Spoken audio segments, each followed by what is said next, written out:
राधा श्री राधा राधा। जय जय श्री हरिवंश। जय जय श्री हरिवंश सखी। बहुत आनंद, बहुत आनंद। स्वास्थ्य खराब, ऐसा अनुभव में नहीं आ रहा था कि आपका स्वास्थ्य खराब है। बुखार हो रहा है, 2 दिन से बुखार है। वो कृपा है। तभी थोड़ा बुखार खाली बुखार खाली। बुखार मत बोलिए सखी, कृपा है, कृपा कृपा। हाँ, आज वो सोच रही थी, ये जो हम्म। मुझको कष्ट हो रहा है ना, इसमें मैं आनंद ढूंढूंगी। तब मैंने जी आंख बंद करके, जो मुझको पेन हो रहा था, मेरे सर दर्द हो रहा था ना, आज नहीं, जी कल रात को जी। इतना दर्द। फिर मैंने सोचा, ये तो मुझको मेरे लाल जी ने, मेरी लाली जी ने दे रही है मुझको ये सोचकर मैं सोचूंगी तो कैसा होगा। आंख बंद करके जब सोची ना बाबा, हम्म। तो मुझको तो कितना अच्छा लग रहा था, वो दर्द भी मुझको बहुत अच्छा लग रहा था। तब उधर मैं समझते समझते मैं सो गई थी। अब याद आया मुझको, कृपा बोले आप, तब याद आ बहुत गया। कृपा सखी, कृपा ठीक। कृपा। ठीक। बाबा, एक ठीक। बात भी पूछना था, थोड़ा जी अभी पूछ लेती हूँ, बाद में मैं जी यहाँ पर ग्रुप में भी हो सकती हूँ। अभी मेरा जी। जाना आना होता है, इसके लिए मैं जी पहले ही क्षमा प्रार्थी। जी। हम अगर वृंदावन आ गए, तो हम लोगों को ठहरने के लिए, अब जो पहले जहाँ ठहरते थे, वहाँ तो हम लोग तुलसी पत्र का भोग लगा के देते, वहाँ वो लोग नीमा मार्गी है, वहाँ पर ठहरते थे, आश्रम में, नेपाल के आश्रम। जी। अब जब आपने बता दिया है, वो हम लोगों को मालूम चला है, तुलसी पत्र का भोग नहीं दे सकते, डाला हुआ है, तब अब हम्म। क्या करें ऐसी अवस्था पर? वृंदावन आते तो हम्म। ऐसी अवस्था पे क्या होगा महाराज जी? नहीं मतलब नहीं तो ये तो जब आपको मालूम बता दिया गया है कि अब तुलसी जी का भोग नहीं पाना है हमको, तो फिर जी। वहाँ वहाँ निषेध करेंगे जहाँ हमको ऐसा हमारे सामने स्थिति आएगी। ठीक है बाबा, ठीक है। तब जी। को जाएंगे तब भी उन लोगों को ऐसा ही बोलना पड़ेगा। हाँ हाँ हाँ हाँ। ठीक है बाबा, श्री जी। हरिवंश। श्री हरि।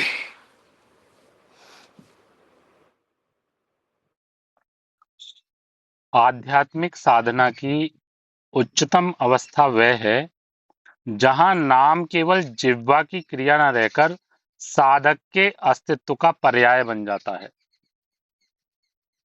आध्यात्मिक मार्ग पे हम चल रहे हैं और जो साधना कर रहे हैं, जो भगवत प्राप्ति के लिए, श्री जी की प्राप्ति के लिए जो हम साधना कर रहे हैं, उसकी उच्चतम अवस्था है कि नाम केवल जिह्वा की क्रिया ना बन के रह जाए, वो साधक के अस्तित्व का पर्याय बन जाए। साधक के अस्तित्व का पर्याय मतलब नाम और श्वास एक हो जाएं। ये उच्चतम अवस्था है आध्यात्मिक साधना की, जहां नाम श्वास दो बिलग चलत हैं, इनको भेद न मोकु भावे। जब जप की पराधारा प्रवाहित होती है, तो वह केवल चित्त को ही नहीं बल्कि शरीर के रोम रोम को दिव्य रोमांच से भर देती है। जब निरंतर जप की पराधारा पूरे शरीर में, जब जप का तूफान आता है, निरंतर जप की ही धारा बहती है, तो वो शरीर के रोम रोम को दिव्य रोमांच से भर देती है। साधना जब परिपक्व होती है, तो वह साधक के भौतिक शरीर, हड्डियों, नसों और रक्त पर पूर्ण अधिकार कर लेती है। जब भगवत मार्ग के पथिक की साधना परिपक्व होती है, पूर्णता की ओर पहुंचती है, तो वो साधक के भौतिक शरीर, ये जो भौतिक शरीर है, हड्डियां, नस और रक्त सब पर अपना पूर्ण अधिकार कर लेती हैं। गीता वाटिका के श्रद्धेय भाई जी पूज्य श्री हनुमान प्रसाद पोद्दार जी ने नारायण स्वामी के जीवन के उस विस्मयकारी सत्य को उजागर किया है, जो सिद्ध करता है कि निरंतर अभ्यास से नाम शारीरिक स्तर पर कैसे प्रकट होता है। जब निरंतर अभ्यास किया जाता है, तो पूज्य भाई जी ने नारायण स्वामी पूज्य श्री नारायण स्वामी के जीवन के उस सत्य को उजागर किया है, जहां ये दिखाए दिखाए दिख रहा है कि नाम का जब निरंतर अभ्यास किया जाता है, तो वो शरीर में, रोम रोम में, रग रग में कैसे नाम प्रकट हो जाता है। नारायण स्वामी अपने पास एक छोटी सी नली रखते थे।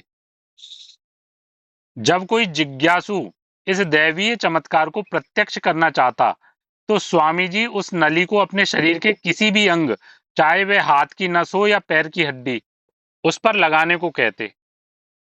पूज्य श्री नारायण स्वामी वो अपने साथ एक नली रखते थे, ट्यूब। तो नाम की उनके शरीर में क्या स्थिति हो गई थी, वो एक नली को अपने साथ में रखते थे, और जब भी कोई इसका प्रमाण मांगता था, इसका प्रकट में अनुभव करना चाहता था, तो नारायण स्वामी अपने साथ एक ट्यूब रखते थे, तो वो शरीर के किसी भी अंग पे उस ट्यूब को लगाने के लिए बोलते।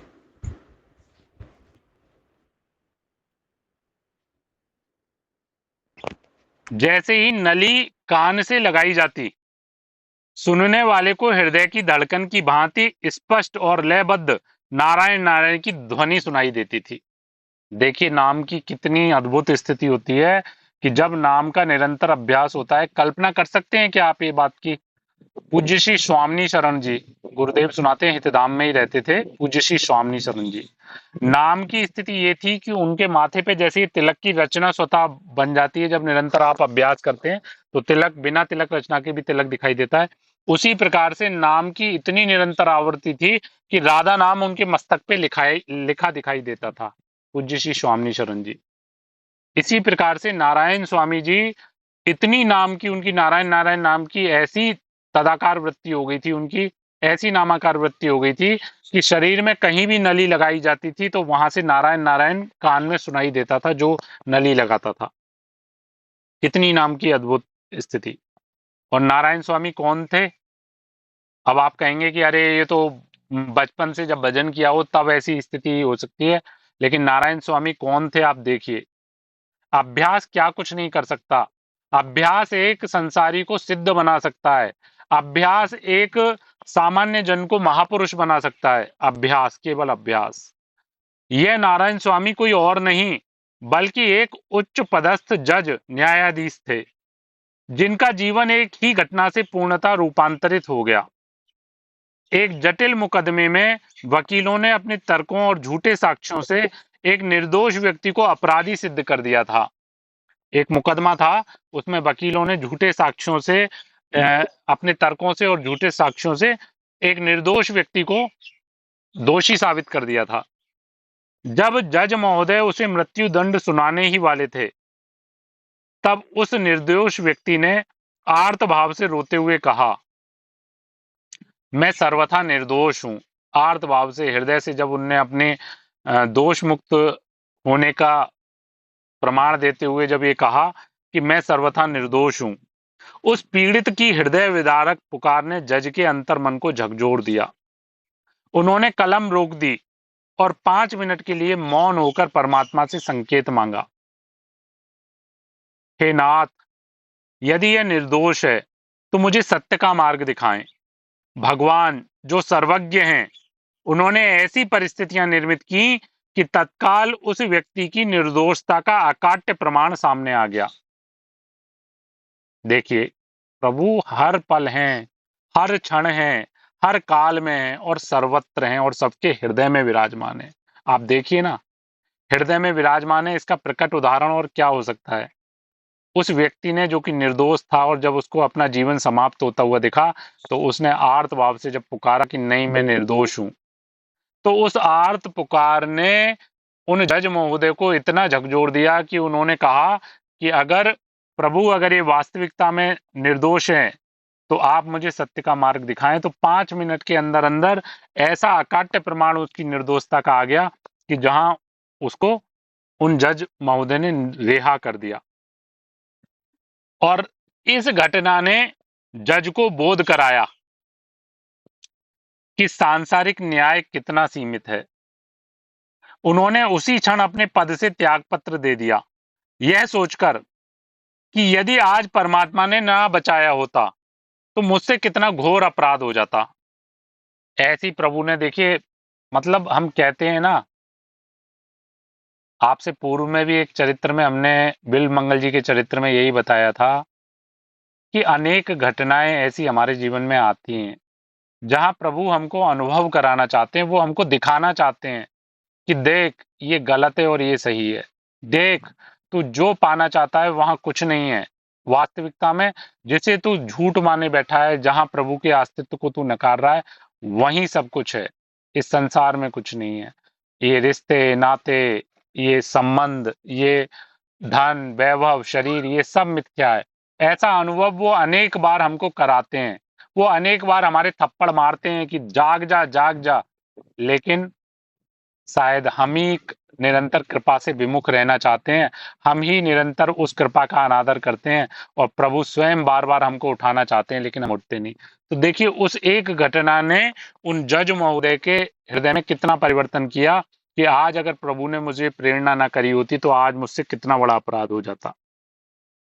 त्याग पत्र के पश्चात वह पूर्व न्यायाधीश सच्चे गुरु की खोज में हरिद्वार की पावन धरा पर पहुंचे। अपनी प्रखर बुद्धि के कारण उन्होंने गुरुओं को परखने की एक कसौटी बनाई। अब जज थे तो बुद्धि थी, बुद्धि के भाव से उन्होंने कि मेरे को वास्तविक गुरु की प्राप्ति कैसे हो, मैं कैसे गुरु को वास्तविक गुरु को पहचानूं जो मेरे गुरु बनने योग्य हैं। तो उन्होंने एक कसौटी बनाई। क्या? वे जिस भी आश्रम में जाते अपनी पूर्व पहचान बताते हुए कहते कि वे एक जज रहे हैं और उनके पास बहुत संपत्ति है जिसे वे गुरु के चरणों में अर्पित करना चाहते हैं। उन्होंने ये जानने के लिए कि वास्तविकता में गुरु, क्योंकि गुरु को कभी अर्थ की प्रधानता नहीं रहती, तो वो जहां भी जाते वहां कहते कि मैं पूर्व में जज हूं और मेरे पास बहुत संपत्ति है और मैं अपने गुरु के चरणों में वो संपत्ति अर्पित करना चाहता हूं। उन्होंने पाया कि अधिकांश कथित गुरु धन और पूर्व पद की चर्चा सुनते ही विशेष आदर देने लगते थे। जज समझ गए कि जो गुरु शिष्य के उस सांसारिक वैभव का सम्मान कर रहा है जिसे वह स्वयं त्याग कर आया है, वह उसे क्या दिशा देगा। बस यही बात अगर हमारी समझ में आ जाए, हम जो एक दिन अभी पूर्व में बोले थे ना कि संत की पहचान कैसे हो, गुरु की पहचान कैसे हो। अरे जो जिस संसार को छुड़ाने के लिए प्रभु ने गुरु का पद, गुरु स्वरूप धारण किया है, जिस संसार को, जिन भोगों को, जिस अर्थ को, जिस माया के स्वरूप को त्यागने के लिए गुरुदेव, प्रभु गुरुदेव के रूप में आए हैं, वो उसी माया के लिए आकर्षित होते दिखें, वो उसी भोगों के प्रति आकर्षित होते हुए वो अपने शिष्यों को उन्हीं भोगों में प्रवृत्त करते हुए दिखें, वो कभी गुरु नहीं हो सकते। अरे गुरु तो वो है जो आवागमन छुड़ाए, गुरु तो वो है जो इस संसार को बिल्कुल विश्वत अनुभव कराए, गुरु तो वो है जो कि इस संसार को मिथ्या अनुभव कराए कि ये संसार झूठा है, ये संसार बिल्कुल झूठा है, ये संसार और संसार के संबंध मिथ्या हैं, ये भोग झूठे हैं, ये केवल केवल विष के समान है, ये रेशम की थैली में रखे हुए मल के समान है, ये संसार के जो सुख हैं ये रेशम की थैली में जैसे मल रख दिया हो उसके समान है। तो वास्तविक गुरु तो वो है। गुरु वो नहीं है जो आपके पद को देख के, आपके वैभव को देख के आओ आओ आओ, आपको आसन दे, आपको बैठने के लिए, आपके लिए व्यवस्थाएं दे, आपके लिए, वो गुरु नहीं है। गुरु तो वो है जो आपको और एक सामान, आपके पद को, आपकी जाति को, आपके वैभव को ना देखे, वो केवल आपके भाव को देखे, आपके भाव से वो प्रेम करे, आपके भाव और निष्ठा को देख के वो आनंदित हो, वो गुरु है वास्तविकता में। उनकी खोज तब पूर्ण हुई जब उन्हें वे महापुरुष मिले जिन्होंने उनकी संपत्ति में कोई रुचि नहीं दिखाई। उन्होंने उन्हें गुरु बनाया और नाम जप में लग गए। उनका नाम नारायण स्वामी हुआ। साधना की उस ऊंचाई पर नारायण स्वामी की स्थिति ऐसी दिव्य हो गई थी कि उनके चरण भूमि का स्पर्श नहीं करते थे, वे भूमि से कुछ ऊपर उठे हुए चलते थे। देखिए, मतलब ऐसी कृपा सब पे है लेकिन अनुभव में नहीं आती। मतलब ऐसा समर्पण हुआ, ऐसा संसार से वैराग्य हुआ कि गुरु मिले, गुरु ने जो नाम दिया, उस नाम में इतनी प्रियता हुई, उस नाम में इतनी निष्ठा हुई कि साधना की उस ऊंचाई पर नारायण स्वामी की स्थिति ऐसी दिव्य हो गई थी कि उनके चरण भूमि का स्पर्श नहीं करते थे, वे भूमि से कुछ ऊपर उठे हुए चलते थे। यह उनके पूर्ण वैराग्य और नाम में उनकी तन्मयता का ही परिणाम था। जब नाम में हमारी प्रियता होती है तो वास्तविकता में हमको ये अनुभव में आने लगता है कि असली आनंद, असली रस, असली स्वाद तो नाम में ही है। इस संसार में कहीं आनंद नहीं है, संसार में कहीं सुख नहीं है, संसार में कहीं रस नहीं है। नाम में अगर गुरु कृपा से एक बार हमारी प्रियता हो जाए तो बस ऐसा लगता है कि नाम में बस डूब जाओ, निरंतर इस जिव्या से नाम के ही रस का रसास्वादन करते रहो। बस ये ही हमारा निरंतर प्रयास रहता है जब हमारी नाम में प्रियता हो जाती है। तो नारायण स्वामी की स्थिति ये बन गई थी कि वो जमीन पे उनके पैर नहीं रखे जाते थे, जमीन से थोड़ा ऊपर चलते थे। क्या अद्भुत! और किस कारण से? केवल पूर्ण वैराग्य और नाम में उनकी तन्मयता। अध्यात्म के मार्ग पर अक्सर ये भ्रामक तर्क दिया जाता है कि नाम जप केवल शुरुआती साधकों के लिए है और ज्ञान प्राप्त होने पर इसे त्याग देना चाहिए।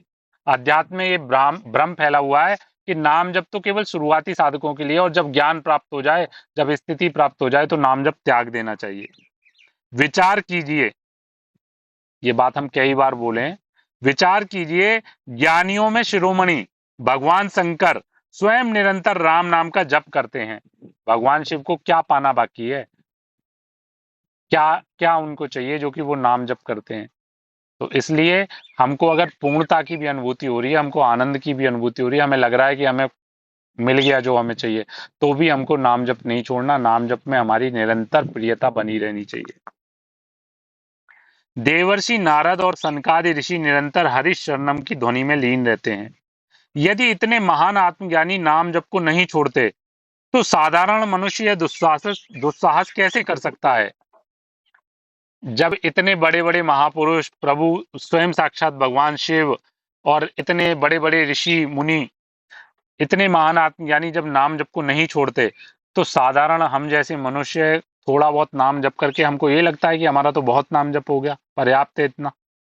यहां तक कहा गया है कि यदि साक्षात भगवान भी आकर कहें कि नाम छोड़ दो, तो भी उन्हें प्रणाम करके नाम जप में ही लगे रहना चाहिए, क्योंकि नाम और नामी में कोई भेद नहीं है। हम आपको सच बताएं कि आज सुबह भी हमें एक वार्ता हो रही थी किसी जन से, तो गुरुदेव प्रकट में हमको जो जो बोले वो सब हमारे हृदय में ऐसा अंकित हो गया। हम कभी कभी अनुभव करते हैं, कल्पना करते हैं कि हम गुरुदेव प्रदत्त प्रिया प्रीतम का नाम मंत्र हम जप रहे हैं और किसी दिन अगर प्रिया प्रीतम हमारे सामने आ जाएं और वो कहें कि अब तो हम आ गए, अब तुम ये नाम छोड़ दो, तो आपको सच बता रहे हैं, कोई रत्ती भर भी संकोच हृदय में नहीं आता कि कुछ कहना सुनना होगा। नहीं प्यारे प्यारी, आपका नाम नहीं छूटेगा। आप आओ मत आओ, नहीं चाहिए हमें आप। नाम के बिना आप नहीं चाहिए। आपको देखना है तो नाम के साथ में ही देखना है। तो ऐसी नाम में हमारी प्रियता हो जाए कि प्रिया प्रीतम भी आके कहने लगें कि अब नाम छोड़ दो। नहीं, हम नाम नहीं छोड़ पाएंगे। जैसे श्वास को छोड़ना मुश्किल है, ऐसी नाम हमारा नहीं छूट पाएगा।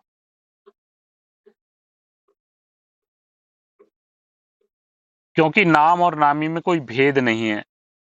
नारायण स्वामी का जीवन इस सत्य का जीवंत साक्ष्य है कि कलयुग में नाम ही एकमात्र आधार है। जब साधना प्रगाढ़ होती है तो हमारे भीतर का कोलाहल शांत हो जाता है और केवल प्रभु की ध्वनि ही शेष रहती है। तो इसलिए नाम जप की निरंतरता, नाम का अभ्यास। अभी देखो ना आप, हम सोचते हैं कि हमने 10,000 नाम जप कर लिया, हमने 20,000 कर लिया, हमने 20 माला कर ली, 50 माला कर ली, तो हमको लगता है हमारा बहुत भजन हो गया। लेकिन वो भजन की स्थिति क्या होगी? आप सोचिए कितना नाम उन्होंने जपा होगा कि रोम रोम से, नाड़ी नाड़ी से नाम जहां भी रख दें वहां पे नाम अनुभव में आ रहा है, जहां नली लगा दें वहां नाम अनुभव में आ रहा है। तो क्या नाम की पराकाष्ठा होगी, क्या नाम की अद्भुत स्थिति होगी। तो इसलिए अभी एक तो हमको कभी भी इस भ्रम में नहीं आना चाहिए कि हमारा भजन बहुत अच्छा हो रहा है, हमारा नाम जप तो खूब हो रहा है, पर्याप्त हो रहा है। नहीं, ये भूख तो निरंतर बढ़ती रहनी चाहिए। नाम की भूख, प्रभु के भजन की भूख, उनका आश्रय, ये तो निरंतर जितना आनंद हमको प्राप्त हो उतना और बढ़ता रहना चाहिए, और बढ़ता रहना चाहिए।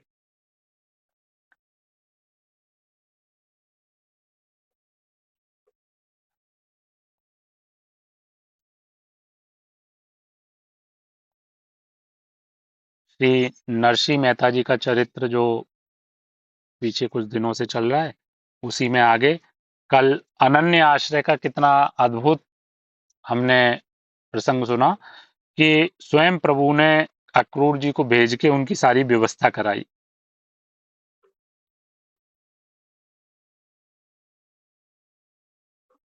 भक्तराज नरसिंह राम का जीवन एकांत भजन में बीतने लगा।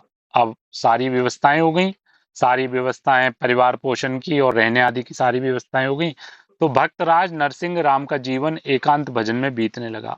साधु संतों के अखाड़े में जाना, सत्संग करना, भजन गाना, यही उनके नित्य का कार्य था। यदि कोई भगवत भक्त उनको अपने घर भजन करने का आमंत्रण दे जाता तो वे बड़े उल्लास के साथ रात भर उसके घर जाकर भजन करते रहते। इसके अतिरिक्त उनके घर पर सदा साधु संतों का जमघट लगा रहता और वे मुक्त हस्त होकर उनकी हर तरह से सेवा किया करते। भगवत जन और साधु सेवा के अतिरिक्त उनके जिम्मे दूसरा कोई कार्य नहीं था। बाहर से आमदनी का कोई जरिया हो नहीं और खर्च खुले हाथों किया जाए तो दूसरे की तो बात ही क्या, कुबेर के भंडार का भी अंत होते देर ना लगे। अब बाहर से कोई आय का साधन ना हो और खर्च खुले हाथ हो रहा हो, संत सेवा, संतों के लिए प्रसाद, संतों के लिए व्यवस्थाएं, तो यहाँ पे कह रहे हैं कि कुबेर का भी खजाना हो तो वो भी कम पड़ जाए। यही कारण था कि भक्त नरसिंह राम को जो द्रव्य और अन्नादि सामग्री अक्रूर जी दे गए थे, वे सब 3 वर्ष की जगह 6 महीने में ही साफ हो गई। यहां तक कि नौबत आ गई कि घर की एक एक चीज बेचकर भगवान का भोग लगाया जाता और साधु संतों को संतुष्ट करने की चेष्टा की जाती। अब आय का साधन था नहीं, धीरे धीरे वो जो 5,000 स्वर्ण मुद्राएं अक्रूर जी दे गए थे वो सारी समाप्त हो गई। अब क्या हुआ, घर की वस्तुएं बेच के संत सेवा और प्रभु की सेवा की जाने लगी। परंतु यह अवस्था भी कब तक चलती। थोड़े दिनों में ही जो इन्हीं गिनी एक परिवार के काम के योग्य चीजें थी वे भी प्रायः समाप्त हो चली। अब परिवार का काम बड़े संकोच से चलने लगा, परंतु इतना होने पर भी भक्तराज एकदम निश्चिंत थे। फिकर फाड़ क्या है, फिक्र फाड़ फकनी करे ताको नाम फकीर। फिक्र तो फकीर को, जो भगवत भक्त है उसको फिक्र तो हो ही नहीं सकती। महलों में रख के चाहे झोंपड़ी में वास दे। अब देख लो ना, कहां से अर्श से फर्श से अर्श पे पहुंचाया और अर्श से फिर फर्श की स्थिति हो गई, लेकिन उन पे कोई फर्क नहीं, उनको कोई चिंता नहीं।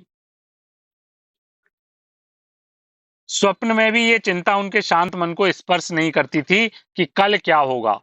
भक्त को कल की कोई चिंता नहीं होती। कल ये पूरी सृष्टि का नाश हो जाए कोई फर्क नहीं, हम तो अपने प्यारे के चिंतन में, अभी के अभी पूरी सृष्टि नष्ट हो जाए कोई फर्क नहीं। अभी राज पद मिल जाए तो आनंद, तो जय जय, और अभी एक भिखारी बन जाए तो जय जय।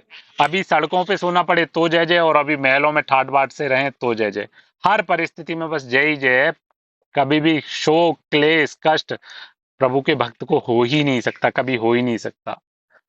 और जब भक्त की ये स्थिति हो जाती है ना, तो हम सच बता रहे हैं आपको, फिर क्लेश मालूम है किसको होता है? क्लेश तो होता है, कष्ट तो होता है, फिर भक्त को नहीं होता, प्रभु को होता है। प्रभु को क्लेश होता है कि मेरा भक्त होके देखो ये कितने कष्ट में रह रहा है, इसके पास सुविधाएं नहीं है, इसके पास व्यवस्थाएं नहीं है, तो प्रभु फिर चिंतित होते हैं। लेकिन जब तक आप चिंतित हो तब तक प्रभु निश्चिंत है। करो तुम जितना तुमको, तुम्हारा जितना सामर्थ्य है तुम करके देख लो। जिस दिन तुम चिंता छोड़ दोगे उस दिन प्रभु चिंतित होना प्रारंभ कर देंगे। बड़ा अद्भुत विधान है प्रभु का, बड़ा अद्भुत। जीवन बीत जाता है चिंता करते करते, ये व्यवस्था हो, ऐसा हो, ऐसा हो, अर्थ चाहिए, व्यवस्थाएं चाहिए, घर चाहिए, ये चाहिए, वो चाहिए, कहाँ पूर्ति हो पाती है। लेकिन देखिए ऐसे भक्त जनों के चरित्र में देखिए, जब निश्चिंत हैं तो प्रभु चिंता कर रहे हैं, एक एक चीज की व्यवस्था कर रहे हैं। स्वप्न में भी ये चिंता उनके शांत मन को स्पर्श नहीं करती थी कि कल क्या होगा। बस जैसे चलता था वैसे चलता था और वे अपने नित्य के भजन कीर्तन में मस्त थे। उन्हीं दिनों एक नई आफत उनके सिर पर आ गई। ऊना से श्री रंगधर मेहता के कुल पुरोहित कुंवर बाई को विदा करा ले जाने के लिए आ पहुंचे। जो बेटी का विवाह कर दिया था, लेकिन पूर्व में क्या होता था, विवाह तो हो जाता था लेकिन गौना नहीं होता था, गौना कुछ समय बाद होता था। तो जो उनके पति थे, उनके कुल पुरोहित कुंवर बाई को विदा करा ले जाने के लिए आ पहुंचे। उस दिन प्रातः काल से ही भक्तराज किसी स्थान पर भजन करने के लिए गए हुए थे। पुरोहित जी ने आकर प्रश्न किया, मेहता जी कहाँ गए हैं? कहीं बाहर गए हैं, पधारिए महाराज, रसोई करती हुई माणिकबाई ने उत्तर दिया। पुरोहित जी ने भीतर आकर अपना नाम ठाम तथा आने का कारण विस्तार पूर्वक सुनाया।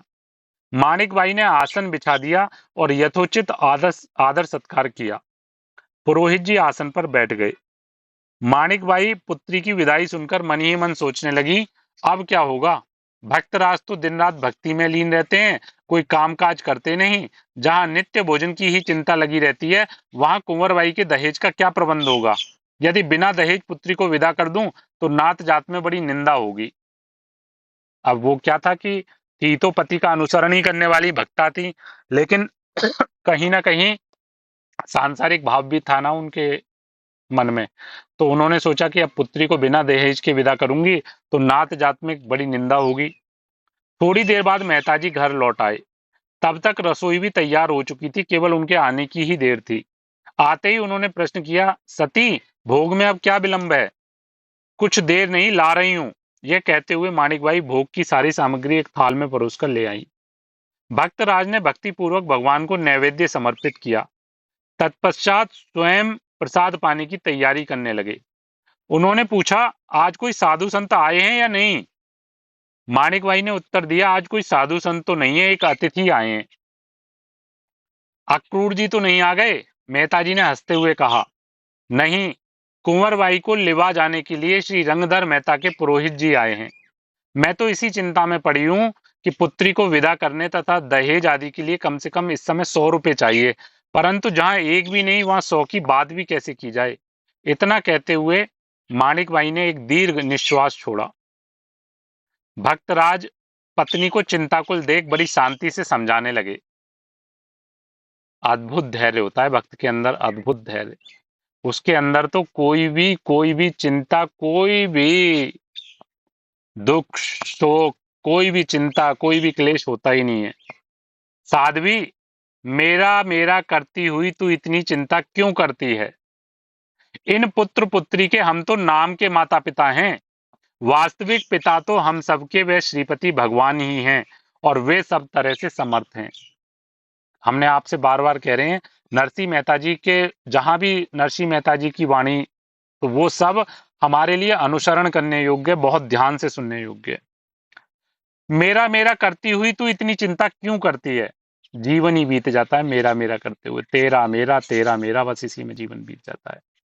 इन पुत्र पुत्री के हम तो नाम के माता पिता हैं, वास्तविक पिता तो हम सबके वे श्रीपति भगवान ही हैं, और वे सब तरह से समर्थ हैं। फिर हम व्यर्थ क्यों चिंता करें? उनको तो स्वयं ही चिंता होगी, और जैसी रुचि होगी वैसा वे ठीक समय पर अपने ही प्रबंध कर देंगे। नाथ, कल तो पुत्री को भेजना होगा, और आज तक उसे देने के लिए एक वस्त्र तक का ठिकाना नहीं।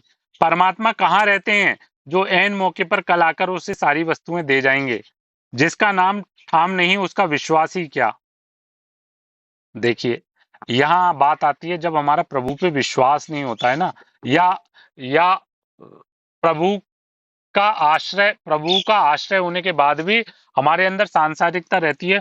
तो यही पत्नी थी ना जिन्होंने देखा था पूर्व में कि घर से जब निकले थे तो कैसे प्रभु ने सारा विधान किया, लेकिन क्योंकि देखिए, भक्त का संग होते हुए, भक्त की पत्नी होते हुए भी अगर मन से स्वीकार नहीं है तो प्रकट में अनुभव होने के बाद भी संदेह हो रहा है। बहुत ध्यान से समझिए इस बात को। मतलब भक्त की पत्नी है, भक्तराज की पत्नी है, उन भक्तराज की जिनका प्रभु को सीधे साक्षात्कार हो गया। जहां प्रकट में अनुभव में आया कि स्वयं अक्रूर जी आके सारी व्यवस्थाएं कर गए, फिर भी उनको ये संदेह हो रहा है। इसका मतलब ये हुआ कि मन जब अपनी दुष्टता पे होता है तो आपको प्रकट संग भी, कितना भी भक्त का, यहाँ तक कि प्रभु का भी अनुभव आपको करने को मिल जाए, लेकिन अगर आपके मन में मलिनता है, आपका मन पूर्ण रूपेण समर्पित नहीं है, तो आपके मन में भी कहीं ना कहीं भ्रम रहेगा, और आप कहीं ना कहीं संसार के ही आश्रित रहेंगे। चिंता के मारे माणिकबाई की आंखों से अश्रुधारा बहने लगी। प्रिय, मैं और मेरा, ये दो शब्द ही माया के रचे हुए जाल रूप हैं, दुख के कारण हैं। मैं और मोर, तैं और तोर, बस यही शब्द जो है हमको माया में फंसाते हैं। संत, वैरागी, योगी, यति, सती और राजा से लेकर रंक तक प्रायः संसार के सभी प्राणी उसी जाल से बंधकर 84 का चक्कर भोग रहे हैं। अतएव अहमता ममता का त्याग ही संसार का सच्चा त्याग है। सुनो, समरने श्री हरि मेल ममता परी, जो ने विचारी ने मूल तारू, तू अल्या कोण ने कोने बलगी रहो, बगर समझे कहे मारू मारू। देह तारी नथी जो तू जुगते करी, राखता नव रहे निश्चय जाए। देह संबंध तजे अवनवा बहुत हसे, पुत्र कलत्र परिवार ब्याहे। धन तणु ध्यान तू अहोनिश आदरे, एज तारे अंतराय मोटी, पासे छे पीयू अल्लाह तेने नव परखियो, हाथ थी बाजी गई थयो रे रोटी, भर निद्रा भरियो रोंद घेरियो धणो, संतना शब्द सुनी का ना जागे, ना जागता नर सैया लाज छे अति घनी, जन्मो जन्म तारी खांत भागे। तात्पर्य, हे मन, ममता को दूर कर, परमात्मा का भजन कर। हे दुष्ट मन, तू ममता को दूर कर, भगवान का निरंतर भजन कर। इस संसार में तेरी कौन वस्तु है, इसका विचार कर। अरे मूर्ख, तू कौन है, कहां से आया है, किससे तेरा संबंध है, तू बिना समझे मेरा मेरा क्यों बक रहा है। ये प्रश्न हमने पूर्व में भी देखिए ग्रुप में ये प्रश्न डाले थे। ये प्रश्न हमने कहा था कि बार बार ये प्रश्न स्वयं से कीजिए। हमने वो प्रश्न और प्रश्न का उत्तर भी हमने कहा था कि निरंतर हमको वही देखिए यहाँ पे कह रहे हैं। अरे मूर्ख, तू कौन है, कहां से आया है, किससे तेरा संबंध है, तू बिना समझे मेरा मेरा क्यों बक रहा है। जिस देह का तू अनेक युक्तियों से जतन कर रहा है वह कदापि स्थिर रहने वाला नहीं है। तू आहरनिश जो धन का ध्यान कर रहा है गण में बाधा स्वरूप है।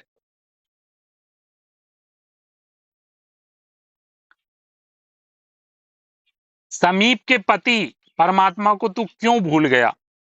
वो पति जो तेरे सबसे समीप है, कौन, प्रभु, यहीं पे समीप है ना, पति परमात्मा। अहंकार के नशे में चूर होकर तू मोह निद्रा में सो रहा है। अतः हे मन, तू जग जा। नरसिंह राम को तो तेरी बड़ी भारी आशा है कि तू अच्छी भक्ति करेगा। नरसिंह राम जी अपने मन से वार्ता कर रहे हैं कि तू समीप के पति को परमात्मा को भूल गया और अहंकार के नशे में चूर होकर तू मोह निद्रा में सो रहा है। अतः हे मन, तू जग जा। नरसिंह राम को तो तेरी बड़ी भारी आशा है। भक्तराज ने तुरंत यह पद बनाकर सुना दिया। माणिक बाई की चिंता एक बार दूर हो गई और भगवान में श्रद्धा बढ़ जाने से उनका चित्त प्रसन्न हो गया। फिर उन्होंने अतिथि और पति के लिए आसन लगाकर भोजन परोसा। मेहताजी पुरोहित के साथ बैठकर भोजन करने लगे। भोजन करते करते पुरोहित जी ने वार्तालाप शुरू किया। मेहताजी, श्री रंगधर जी मेहता ने मुझे कुंवरबाई को लाने के लिए भेजा है। मैं उनका कुल पुरोहित हूं। मैं कल ही यहां से विदा हो जाना चाहता हूं। आप कृपा कर शीघ्रता करें।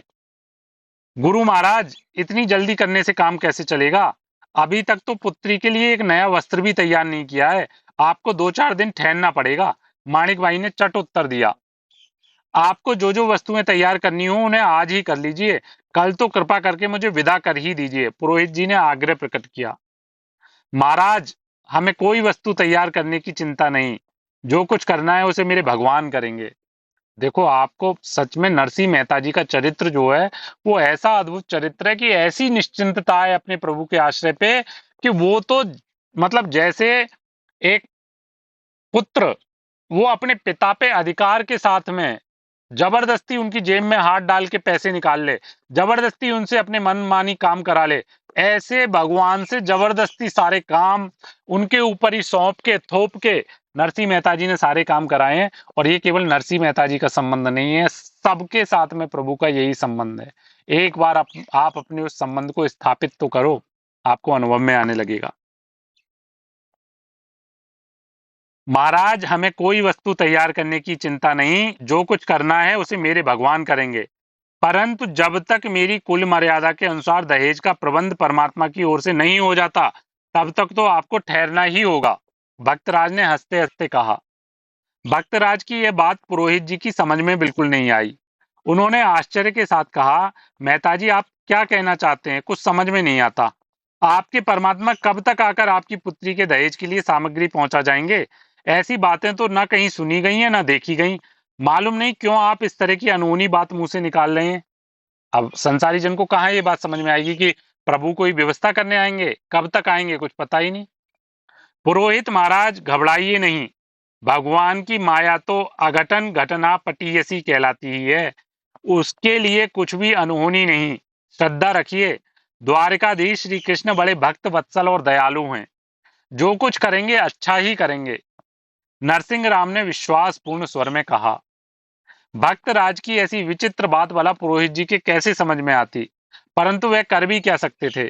आखिर नरसिंह राम उनके प्रिय यजमान श्री रंगधर मेहता के संबंधी थे, सहसा उनके विरुद्ध कड़ा व्यवहार कैसे करते। उन्होंने चुप रहना ही उचित समझा। 2-3 दिन पुरोहित जी चुपचाप पड़े रहे, परंतु उन्होंने फिर भी कोई विशेष तैयारी नहीं देखी। अब बेचारे पुरोहित जी क्या करते, उनके उनके जो समधी थे इनके नरसिंह मेहता जी के, वो उनके विशेष यजमान थे, तो इसलिए उनको बात माननी पड़ी। अब 2-3 दिन हो गए, लेकिन 2-3 दिन में ही कहीं कोई व्यवस्था होती नहीं दिखी। अंत में पुरोहित जी ने झुंझलाकर, भक्तराज निश्चिंत तो अपने भजन पूजन में लगे हुए थे, मानो दूसरा कोई कार्य ही सामने ना हो। अंत में पुरोहित जी ने झुंझलाकर कहा, मेहता जी, आज 3-4 दिन मुझे आपके घर बैठे हुए हो गए, परंतु आप तो बिल्कुल निश्चिंत होकर भजन पूजन में लगे हैं। मैं अब अधिक दिन नहीं ठहर सकता। दहेज का प्रबंध हो या ना हो, कल कुंवर बाई को लेकर मैं अवश्य विदा हो जाऊंगा। पुरोहित जी ठीक ही कह रहे हैं, पीछे आप सुखपूर्वक भजन करते रहिएगा। पुत्री के लिए आज ही वस्त्रादि दहेज की पूरी तैयारी करा दीजिए। माणिक बाई ने भी कहा, अच्छा, जब तुम्हारी भी ऐसी इच्छा है तो आज अपने नाथ का आह्वान करूंगा, देखें उनकी कैसी कृपा होती है। नरसिंह राव ने सहज भाव से कहा। उन्होंने कहा, अच्छा, जब तुम्हारी भी पत्नी ने जब ये बात कही तो उन्होंने कहा, अच्छा, जब तुम्हारी भी ऐसी इच्छा है तो आज मैं अपने नाथ का आह्वान करूंगा। संध्या समय भक्तराज कृष्ण मंदिर में पहुंच गए और हाथ में करताल लेकर भगवान के भजन में दत्त चित्त हो गए। माणिक बाई तथा श्यामल दास भी आकर शामिल हो गए।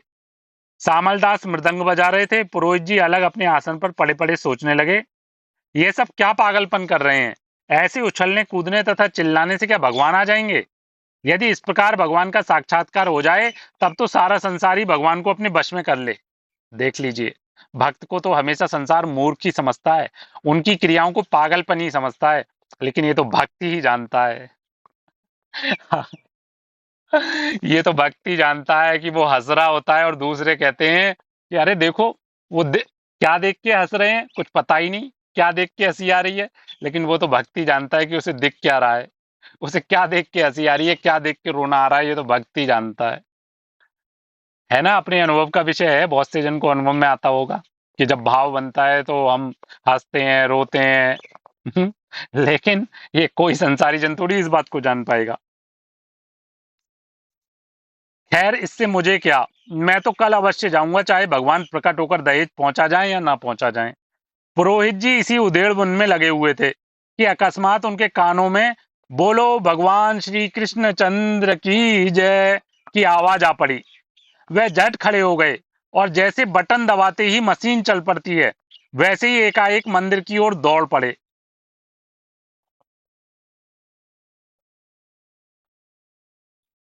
देखिए, भक्त की कितनी महिमा होती है। मतलब प्रभु भक्त के सामने अपने स्वरूप को कैसे विस्मृत कर देते हैं, कैसे वो अपने सारे विधान को भूल जाते हैं। अच्छा देखिए ना, किसी ने तपस्या करी, साधना करी, तो प्रभु उसी को तो दर्शन देंगे, अन्य जन को दर्शन थोड़ी देंगे कि अन्य कोई भी प्रभु के दर्शन कर ले। नहीं, वो तो जिसने साधना किया है, जिसने भजन किया है, उसी को दर्शन देंगे। लेकिन हमारे प्रभु जो है, वो अपने भक्त की सहजता पे, सरलता पे ऐसे रीझ जाते हैं, ऐसे रीझ जाते हैं कि वो अपना विधान परिवर्तित कर देते हैं, अपना सिद्धांत परिवर्तित कर देते हैं।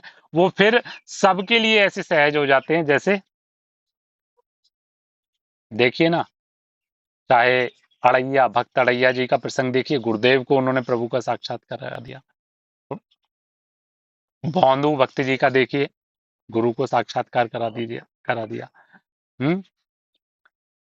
तो पुरोहित जी वहां जाकर क्या देखते हैं कि साक्षात भगवान श्री कृष्णचंद्र हार, कंकन, साड़ियां आदि दहेज की अनेक वस्तुएं दे रहे हैं और स्वयं श्री लक्ष्मी जी सभी चीजें अपने हाथों कुंवरबाई को पहना रही हैं। अद्भुत अद्भुत अद्भुत, मेरे प्रभु की महिमा का क्या वर्णन करें, क्या प्रभु की महिमा का वर्णन करें। बहुत पुराना चरित्र नहीं है ये कोई प्राचीन काल की कपोल कल्पना नहीं है कि चलो हम कह सकते हैं कि प्राचीन काल में कोई, अरे आज भी आपको मालूम है ग्रामीण क्षेत्रों में नरसिंह जी का भात इतने भाव से गाया जाता है। नरसिंह मेहता जी ने जो अपनी पुत्री को भांजी को जो भात दिया, पुत्री की पुत्री को, तो उसका आज भी हर क्षेत्र में नरसिंह जी का भात प्रसिद्ध है। नरसिंह मेहता जी का भात, अरे बड़ा मतलब देखो ना, कितने कृपालु प्रभु, कितने कृपालु प्रभु, कि वहां जाकर क्या देखते हैं कि साक्षात भगवान श्री कृष्णचंद्र हार, कंकण, साड़ियां आदि दहेज की अनेक वस्तुएं दे रहे हैं और स्वयं श्री लक्ष्मी जी सभी चीजें अपने हाथों को वरवाई को पहना रही हैं। भक्तराज तथा मानिक बाई तो दोनों ओर हाथ जोड़ खड़े हुए हैं। मतलब अनुभव करिए आप सभी जन, अनुभव करिए कि मेरे भक्त प्रभु की करुणा, दया, मतलब भक्त के वो कैसे अधीन हो जाते हैं कि नरसिंह राम जी और उनकी पत्नी तो खड़े हुए हैं और उनकी पुत्री को प्रभु स्वयं अपने हाथ से वस्तुएं दे रहे हैं और स्वयं जगत जननी माँ लक्ष्मी उनको आभूषण आदि पहना रही हैं। सा तरती सा तरती सा लोकान तारयति, भक्त जो होता है स्वयं तरता है, स्वयं तरता है, अपने कुल को तारता है, अपने परिवार को तारता है, अपने परिवार को आनंद देता है, कुल को आनंद देता है, संसार को आनंद देता है। मतलब देखो ना, भक्ति नरसिंह मेहता जी की, और आनंद कौन पा रहे हैं? पत्नी और बच्चे सब आनंद पा रहे हैं। तो भक्त की तो ऐसी अद्भुत महिमा होती है कि उसके जो भी संपर्क में आता है, जो भी उसका संबंधी जन होते हैं, वो सब आनंद पाते हैं। भक्तराज तथा माणिकबाई तो दोनों ओर हाथ जोड़े खड़े हैं और श्यामल दास भगवान के चरणों में साष्टांग दंडवत पड़ा हुआ है। क्या अद्भुत दृश्य होगा, जरा कल्पना करके देखिए, देखिए तो सही एक बार। भगवान अपने हाथों से नरसिंह राम जी की पुत्री को वस्तुएं, अमूल्य वस्तुएं दे रहे हैं। माँ जगत जननी लक्ष्मी उनको आभूषण आदि पहना रही हैं। एक तरफ नरसिंह राम जी खड़े हुए प्रभु को निहार रहे हैं, दूसरी तरफ उनकी पत्नी, और श्यामल दास जो उनका पुत्र है वो उनके चरणों में दंडवत पड़ा हुआ है। क्या अद्भुत दृश्य, क्या अद्भुत दृश्य। वह अंत तक इस दृश्य को चित्रवत देखते रहे। नरसिंह राम को सकुटुम्ब, निश्चिंत और प्रसन्न करके तथा कुंवर बाई को वस्त्राभूषण आदि दहेज की वस्तुओं से संतुष्ट करके भगवान लक्ष्मी जी के साथ अंतर्हित हो गए। दूसरे दिन कुंवर बाई पुरोहित जी के साथ प्रसन्नता पूर्वक विदा हो गई। पुरोहित जी भी भक्त के संग से कृतार्थ हो गए। देखिए ना, वो पुरोहित जी का क्या भजन था, क्या भजन पुरोहित जी का था कुछ, क्योंकि प्रभु का दर्शन होता। लेकिन भक्त संघ की कितनी महिमा है कि भक्त संघ से देखो, इसीलिए इसीलिए कहा जाता है कि भक्तों का संग, संतों का संग कितना परम आवश्यक है, कितना परम आवश्यक है। प्रभु का, प्रभु, इसीलिए तो जो प्रभु के जन का जो चरण से भी हो गया, प्रभु रीझ जाते हैं उस पे कि ये मेरे जन की सेवा कर रहा है, ये मेरे जन से प्रेम करता है। प्रभु अपने से प्रेम को इतना महत्व नहीं देते जितना प्रभु अपने जन के लिए जो प्रेम करता है, प्रभु के जन को जो मान देता है, प्रभु के जन की जो सेवा करता है, प्रभु उससे बहुत आनंदित होते हैं, बहुत आनंदित होते हैं। अब अगला चरित्र आगे कल बढ़ाएंगे। देखिए, आज ना गुरुदेव ने एक सत्संग, बहुत सुंदर सत्संग आज जो यमुना पुलिन पे किया था, वो सत्संग हमको तो सुन के इतना आनंद आया, हमारा भाव बना कि आप सभी जन को वो सत्संग अवश्य, आपसे उस सत्संग के विषय में चर्चा करेंगे। अगर इस सत्संग को आप ध्यान से सुनेंगे तो बहुत से प्रश्न, बहुत से प्रश्न और बहुत से भाव हमारे स्पष्ट हो जाएंगे। जय जय श्री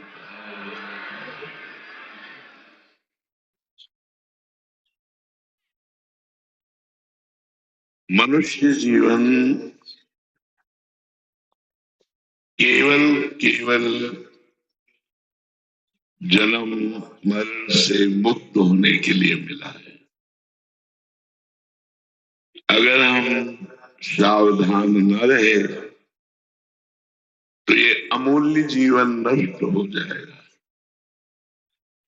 प्रायः सबका मन 5 ज्ञानेंद्रियों के साथ बस भोगों में रत रहना ही जीवन माना गया।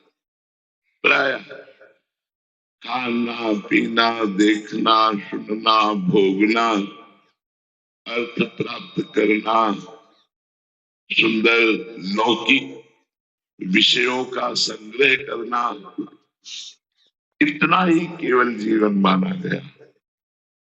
लेकिन जब मृत्यु होती है तो सब छूट जाता है। जीव अकेले किए हुए पाप कर्म या पुण्य कर्म को साथ लेकर जाता है। हम क्या करें जिससे संसार में रहते हुए जन्म मरण के बंधन से मुक्त हो जाए।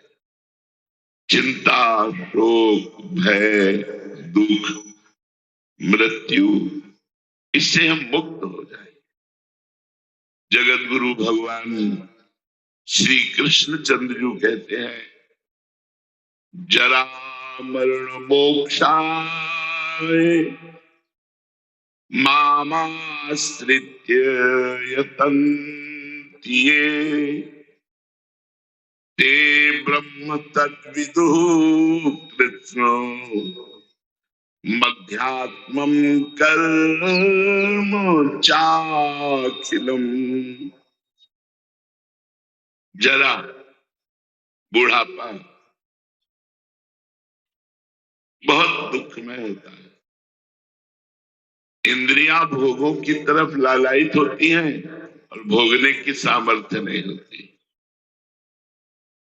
ये अवस्था से मन ठीक नहीं होता, मन भजन से ठीक होता है। अगर सोचा जाए कि बुढ़ापा आ जाएगा, हम निष्काम हो जाएंगे, हम निर्विकार हो जाएंगे, ऐसा नहीं। जरा मरण मोक्षाय मामाश्रित्य, बुढ़ापा और मृत्यु, दुख और चिंता, शोक और विषाद, इनसे बचने का उपाय भगवान क्या कह रहे हैं? माम आश्रित्य, मेरा आश्रय लो। भगवान के आश्रय के बिना दुख की निवृत्ति नहीं हो सकती। मृत्यु बहुत दुखमयी होती है। जन्मत मरत दुसाह दुख होई। लेकिन जो भगवान का भजन करते हैं, भगवान के आश्रित हैं, भगवान के मामाश्रित्य, बस केवल भगवान के आश्रय से बच सकते हो। तो क्या जो भगवान का आश्रय लिए हुए भजन करते हैं उनकी मृत्यु नहीं होती? होती है। लेकिन उनकी और संसारिक पुरुष की मृत्यु में अंतर है। जो भगवान के आश्रित होता है उनकी मृत्यु ऐसी होती है जैसे गजराज हाथी के गले से छोटी मल्ली की माला टूट के गिर जाए और उसे पता भी न चले, ऐसे आनंद में मृत्यु होती है। मृत्यु महोत्सव हो जाती है जब मामाश्रित्य, भगवान के आश्रित हो जाता है कोई।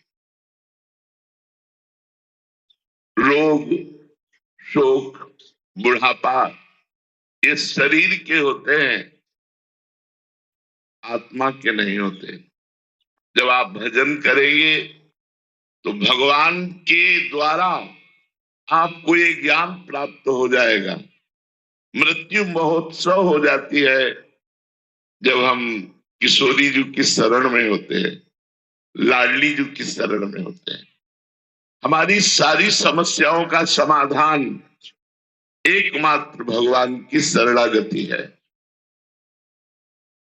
अगर प्रियालाल की शरण में नहीं है तो आप रुपए से, अपनी बल बुद्धि से समस्याओं का समाधान नहीं पा सकते। एक समस्या मिटेगी, दूसरी खड़ी हो जाएगी। इसलिए भगवान कह रहे मामाश्रित्य।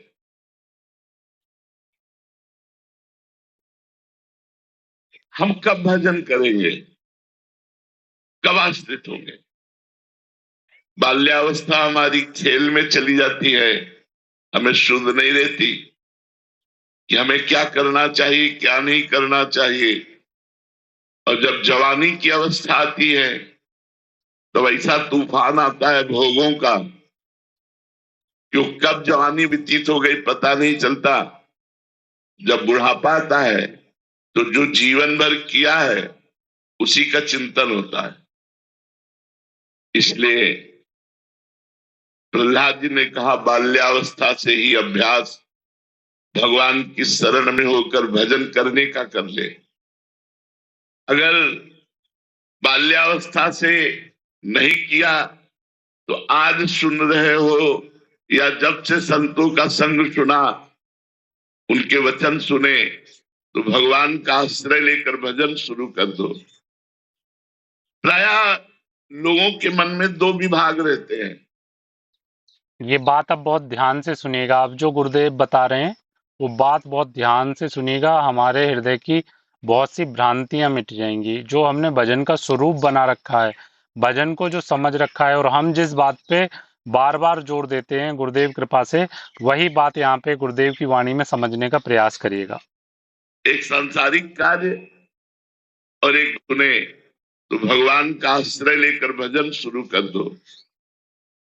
प्रायः लोगों के मन में दो विभाग रहते हैं, एक सांसारिक कार्य और एक भजन।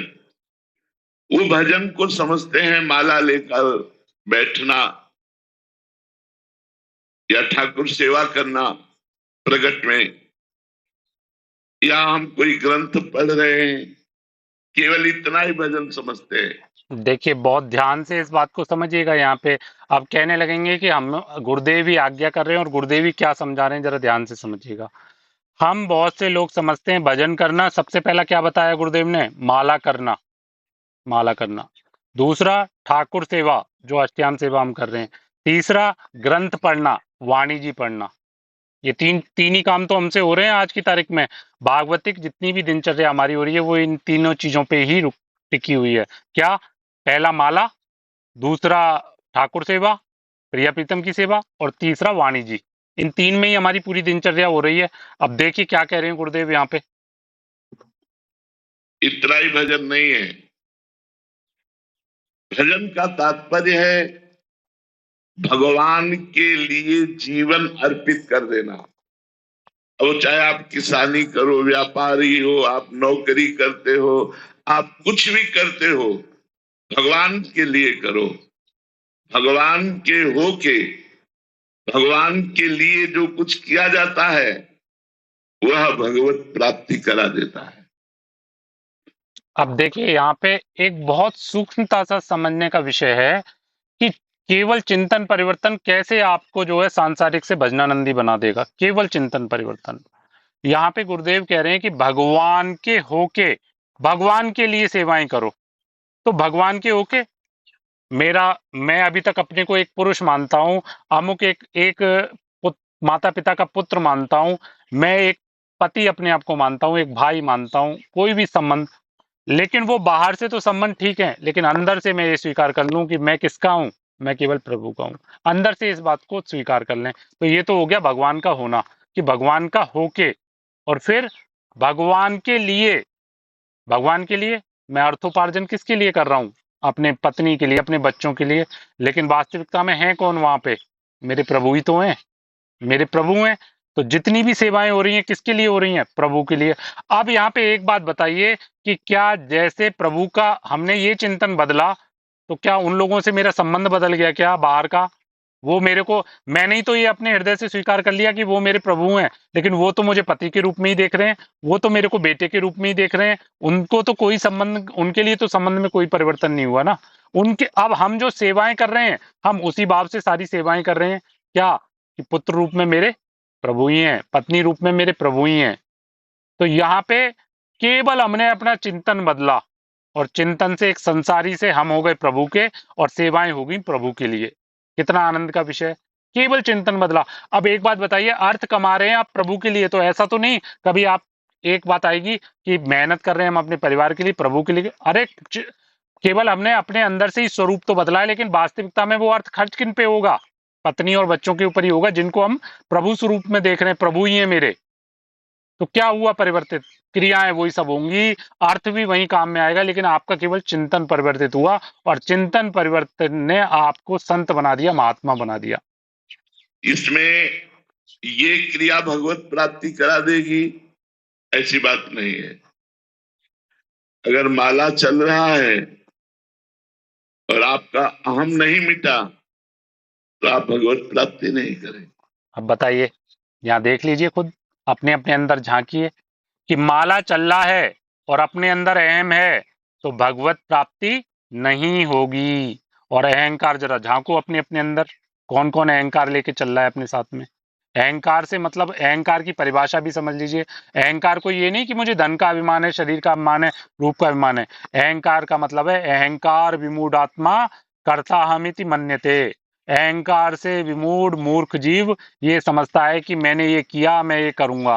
ये कर्तृत्व भाव जो है यही अहंकार है। तो यहाँ पे बहुत स्पष्ट अच्छे से देखिए, हम तो एक बात बोलते हैं, हम ये सोचते हो कि गुरुदेव की केवल 4 आज्ञाएं प्रकट में हमने अपना जीवन मान लिया कि गुरुदेव ने हमें ये आज्ञाएं करी हैं, बस यही, इसी से हमको भगवत प्राप्ति हो जाएगी या श्री जी की प्राप्ति हो जाएगी। नहीं, गुरुदेव की ये आज्ञा भी आपके लिए ही है, गुरुदेव ये हम सब के लिए बोल रहे हैं। और अगर माला चल रहा है और आपका अहम नहीं मिटा तो आप भगवत प्राप्ति नहीं करें। और एक किसानी कर रहा है और दैन्य भाव में है, नाम जप करता है और भगवान को सब कुछ अर्पित करता है, कृष्णार्पणमस्तु, वो भगवान को प्राप्त हो जाता है। मामा, अब देखिए कितना, कोई भी कार्य आप कर रहे हैं, कोई भी सेवा आपकी चल रही है, दैन्यता पूर्वक, दीनता पूर्वक की बस मेरा कोई बल नहीं है, मेरे प्यारे मेरे से सब कुछ करा रहे हैं, मेरी कोई सामर्थ्य नहीं है, इन सब में मेरी कोई सामर्थ्य नहीं है, मेरे प्रभु ही ये सब कुछ करा रहे हैं। इस भाव से सब कुछ कृष्णार्पणमस्तु, राधा वल्लभम अर्पणमस्तु, इस भाव से सब पूरे क्रियाएं प्रभु को अर्पित कीजिए और धीरे धीरे इस भाव को दृढ़ करिए कि मैं ही प्रभु का हूं। तो जब मैं अर्पित हो गया तो मेरी तो सारी क्रियाएं फिर प्रभु की ही हो जाएंगी, प्रभु के लिए ही हो जाएंगी। भगवान के आश्रय से ही जन्म मरण और नाना प्रकार के दुखों से हम मुक्त हो जाएंगे। जो नित्य निरंतर भगवान को साथ लिए रहता है वही महात्मा है, चाहे गृहस्थ हो, चाहे विरक्त हो, चाहे स्त्री हो, चाहे पुरुष हो। भगवान को साथ लिए रहने का मतलब क्या है? जहां भगवान का नाम है वहां भगवान है, अनुभव कराएंगे आपको कि वो साथ है। पहली बात तो हम अनेक बार इस बात को बोले हैं आप सभी से। हमसे कई बार किसी ने पूछा कि वृंदावन क्यों छोड़ दिया आपने धाम क्यों छोड़ दिया। अब ये जो गुरुदेव की वाणी है इसी का आश्रय लेके हम दृढ़ता से आपको बताते हैं, हम जानते हैं हमारा गुरुदेव प्रदत्त नाम हमारा जीवन है, नाम हमारा सर्वस्व है। तो जहां नाम है वहां नाम ही है, जहां नाम है वहां देखिए गुरुदेव जो बोल रहे हैं, अगर नाम निरंतर, जो भगवान को निरंतर अपने साथ रखता है, तो जिसके साथ निरंतर नाम है उसको गुरुदेव की वाणी से दृढ़ता पूर्वक ये विश्वास होना चाहिए कि मेरे प्यारे हर पल मेरे साथ में हैं, मेरे गुरुदेव हर पल मेरे साथ हैं, मेरे प्रिय प्रीतम हर पल मेरे साथ हैं। तो हमको तो दृढ़ विश्वास यही है, हम तो सच बता रहे हैं आपको कि गुरुदेव प्रदत्त नाम मंत्र जब निरंतर साथ में है तो गुरुदेव ही हमारे प्रिय प्रीतम है। तो इसलिए गुरुदेव हर पल हमारे साथ में, कोई क्षण संसार के किसी भी कोने में चले जाएं, हमको पूर्ण विश्वास है, ये छाती हमारी ठसक के साथ ये बोलेगी कि हाँ मेरे गुरुदेव मेरे हर पल मेरे साथ में है। लेकिन ये विश्वास हो जाए, हमको गुरुदेव की वाणी पे विश्वास हो जाए। अब यहाँ पे हमारी बुद्धि तर्क वितर्क करने लगेगी, हमारी बुद्धि तर्क वितर्क करेगी कि नहीं ऐसा नहीं, ऐसा नहीं, ऐसा नहीं। गुरुदेव की वाणी का विश्वास करिए ना, गुरुदेव की वाणी का आश्रय लेके इस बात को दृढ़ता से स्वीकार करिए। समझ लो, ये रहने का मतलब क्या है? जहां भगवान का नाम है वहां भगवान है, अनुभव कराएंगे आपको कि वो साथ है। पहली बात तो समझ लो, कोई कण कोई क्षण ऐसा नहीं जहां भगवान ना हो। सर्वम खलमिदम ब्रह्म नेना नास्ति किंचन। सब जगह भगवान में, सब भगवान में है, सब में भगवान है। ये बात बिल्कुल पक्की समझ लो। सब में भगवान है, विराजमान है, और सब भगवान में भगवान इतने विराट महान है कि हम उनके एक रोमकूप में विराजमान है। अब देख लीजिए, हम केवल भगवान देखते हैं अपने मंदिर में विराजमान, जो प्रिया प्रीतम है वो ही हमारे भगवान है। बाकी जो प्रकट में इतने भगवान विभिन्न विभिन्न स्वरूपों में हमारे साथ संबंध में हैं, हमारे व्यवहार में, उनमें हम भगवान ही नहीं देखते। यहाँ पे मान रहे हैं गुरुदेव की बात क्या? यो माम पश्यति सर्वत्र सर्वम च मे पश्यति तस्याहम न प्रणश्यामि सच में न प्रणश्यति। दिखरावा माते ही तिन अद्भुत रूप अखंड रोम रोम प्रति लगे कोटि कोटि ब्रह्मांड। भगवान के एक रोमकूप में करोड़ों ब्रह्मांड उड़ते रहते हैं। जैसे त्रिशरेणु में आप देखो झरोखों से सूर्य की किरण आती है, छोटे छोटे कण उड़ते हैं।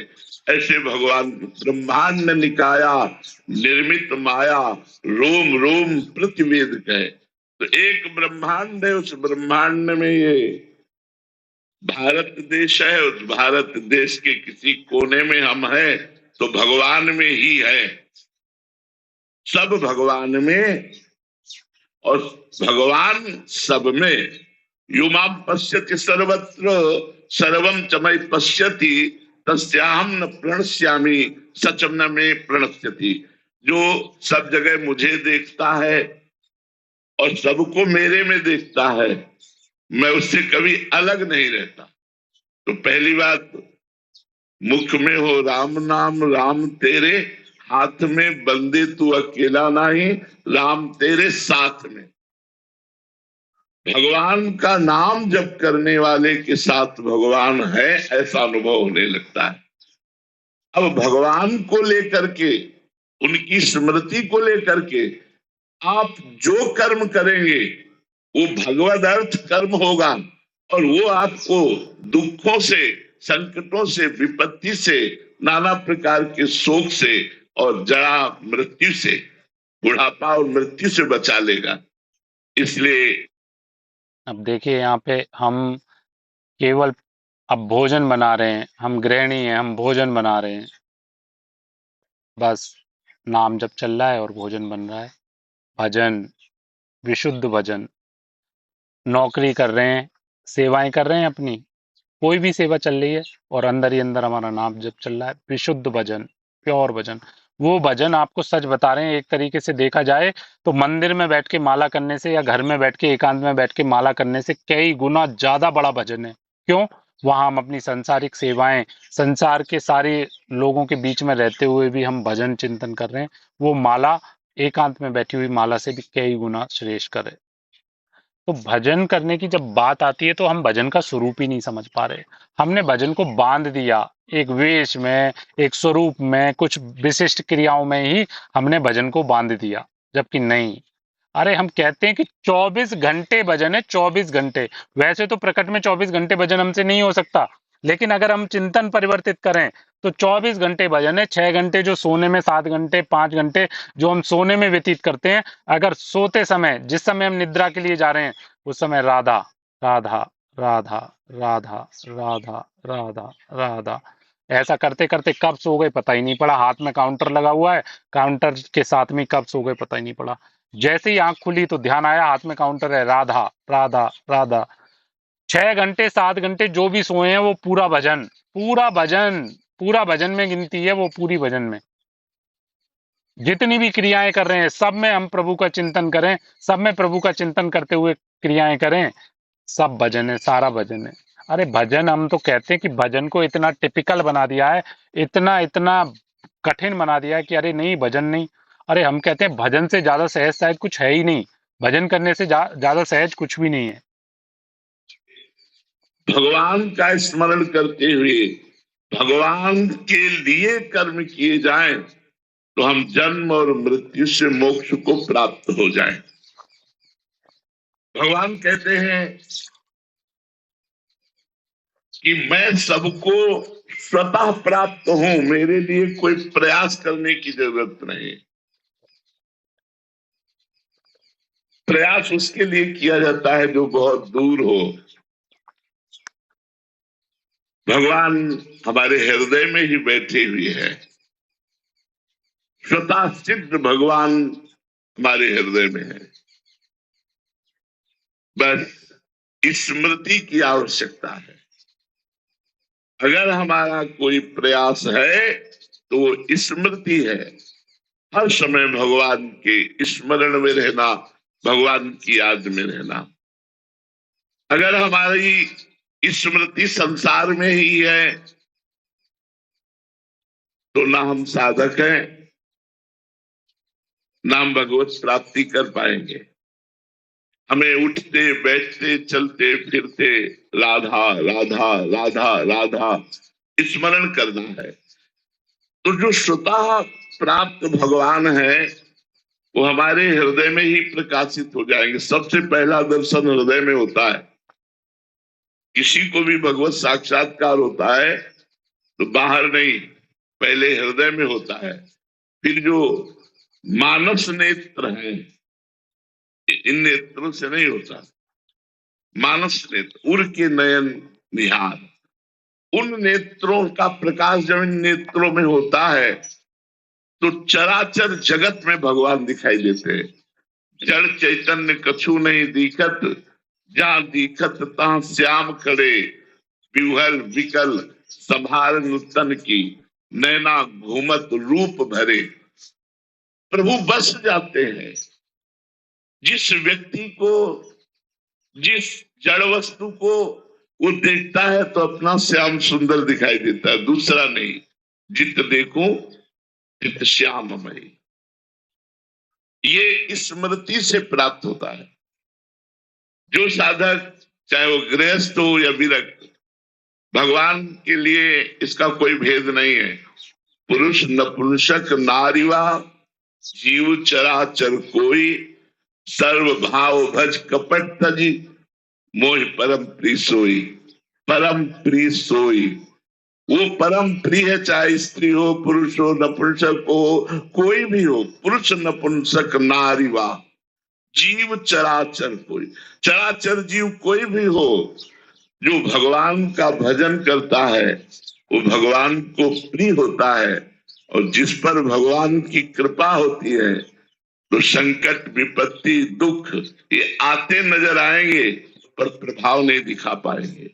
उसका हृदय निरंतर आनंद में बना रहेगा। जब तक हमारे हृदय में दुख निवृत्ति की बात नहीं आती तब तक भगवान की शरणागति नहीं होती। मामाश्रित्य, भगवान का आश्रय नहीं होता। रुपए का आश्रय होता है, लोगों का आश्रय होता है, अपना आश्रय होता है, भगवान का आश्रय नहीं होता। सबसे कठिन बात है भगवान का आश्रय होना। महापुरुषों से प्रश्न किया गया कि भगवत प्राप्ति के लिए भगवान का आश्रय लेकर निरंतर भजन करना आवश्यक है, परंतु मेरी साधना में इतना दम नहीं कि मैं भगवत प्राप्ति कर सकूं। मुझे लगता है कि तीव्र योग जब होता है तभी भगवत प्राप्ति होती है, पर हम लोगों की चाल से लगता है कि भगवत प्राप्ति नहीं होगी। तो उन्होंने जो खास उत्तर दिया, कहा पहली बात भगवत प्राप्ति के लिए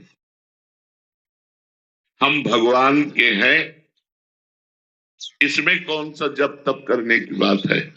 जैसे गीता में भगवान ने कहा ममैवांशो जीव लोके जीव भूता सनातन, ममैवांशो, तू मेरा है।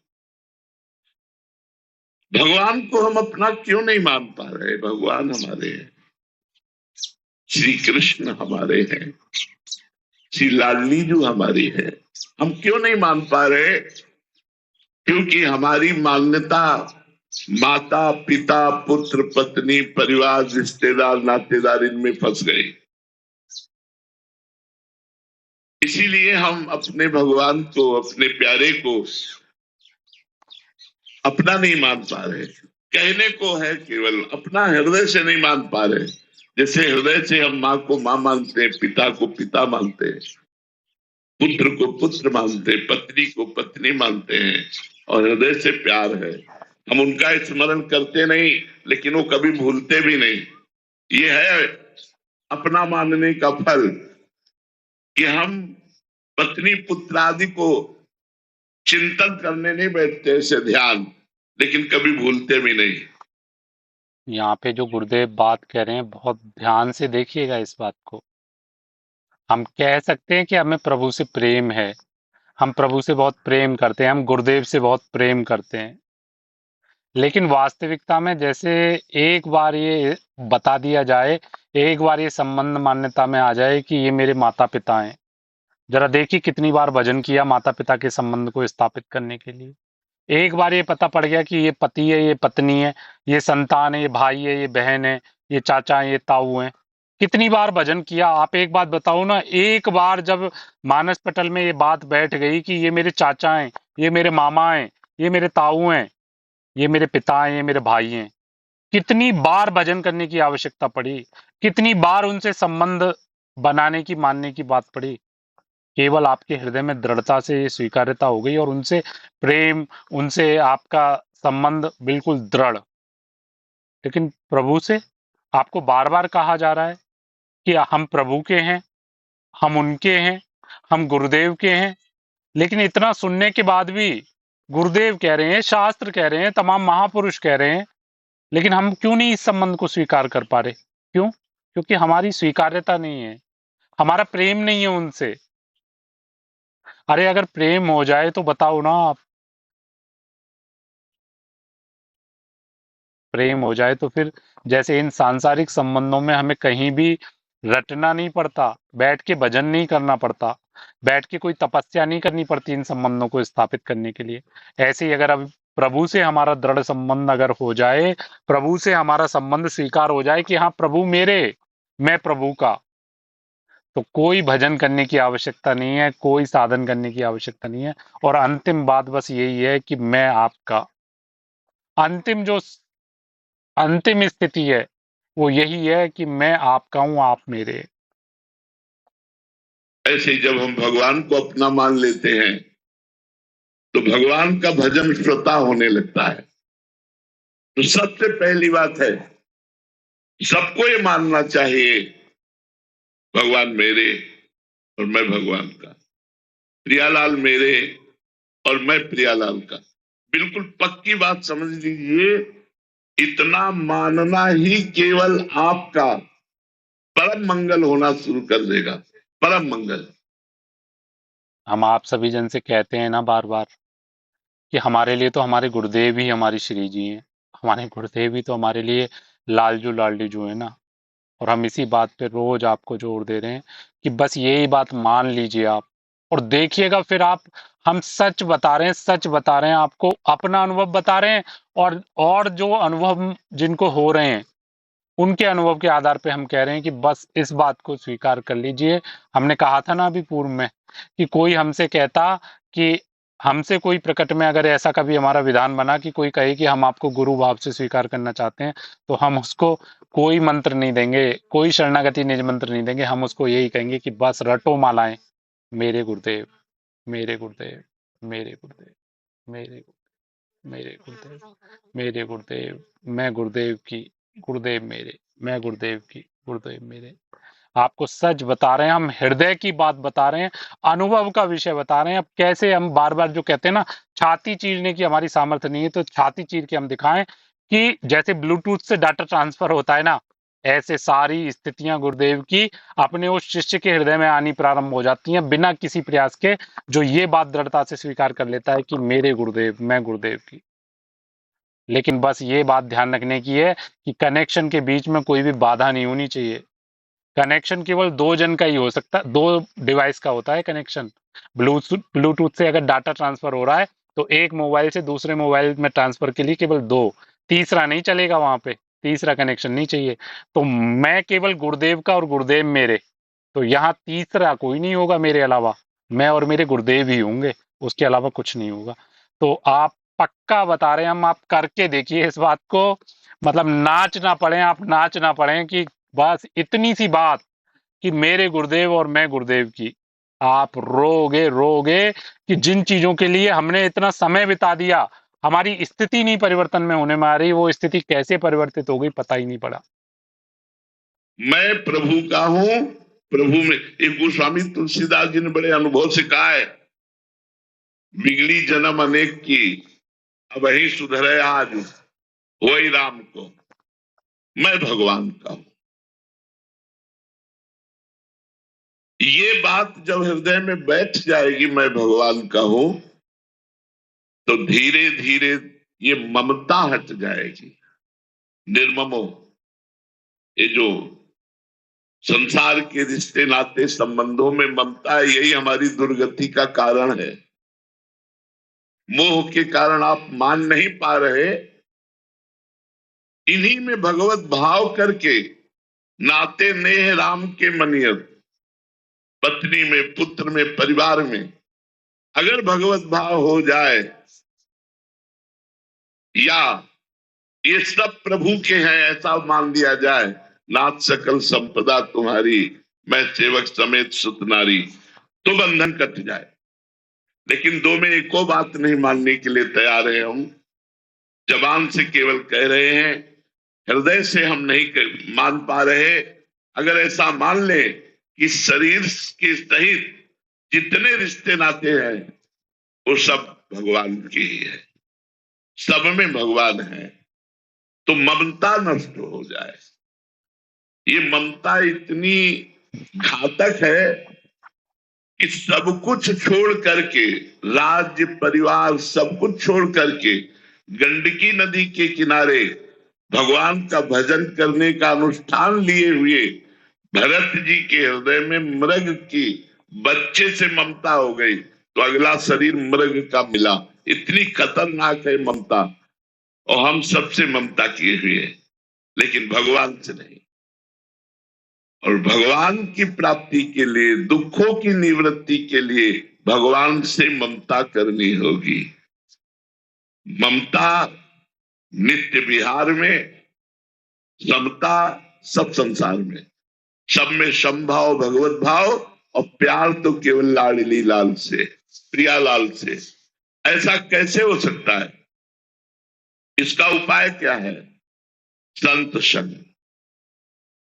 क्योंकि बिना संत संग के हमारी मति प्रभु में नहीं लग सकती। यदि हमें संतों का संग मिले तो हमारी मति जो है वो प्रभु में लगने लगे। प्रभु में लगने का मतलब है सत्संग सुनने वाला नाम जापक होना चाहिए, नाम जप में लगे। सत्संग सुनने वाला भगवान की कथा सुने। सत्संग सुनने वाला अपने घर में, चाहे वो विरक्त हो या गृहस्थ हो, अपनी कुटिया में या अपने घर में ठाकुर जी विराजमान करके उनकी सेवा करने वाला होना चाहिए। जो भगवत कथा सुनता है, भगवत नाम जप करता है, भगवत सेवा करता है, उसके पाप नष्ट हो जाते हैं, मन निर्मल हो जाता है। और निर्मल मन जन सो मोहि पावा, मोहि कपट छल छिद्र न भावा। तो हमें अगर लग रहा है कि हमारी साधना भगवत प्राप्ति नहीं करा पाएगी, तो आश्रय मैं भगवान का हूं। और सही बात यह है कि साधना से भगवत प्राप्ति हो भी नहीं पाती।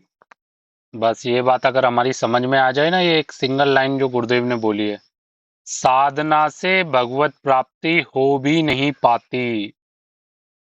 किसी साधना में ये सामर्थ्य नहीं है कि उसको भगवत प्राप्ति साधना से हो, साधना से किसी को भगवत प्राप्ति हो, ऐसा उदाहरण हमको कहीं देखने को नहीं मिलता। केवल जब वो दैन्य होके, निर्बल होके, असहाय होके प्रभु के चरणों में समर्पित हो जाता है, तभी उसको भगवत अनुभव, तभी उसको भगवत साक्षात्कार होता है। होती है भगवान के आश्रय से।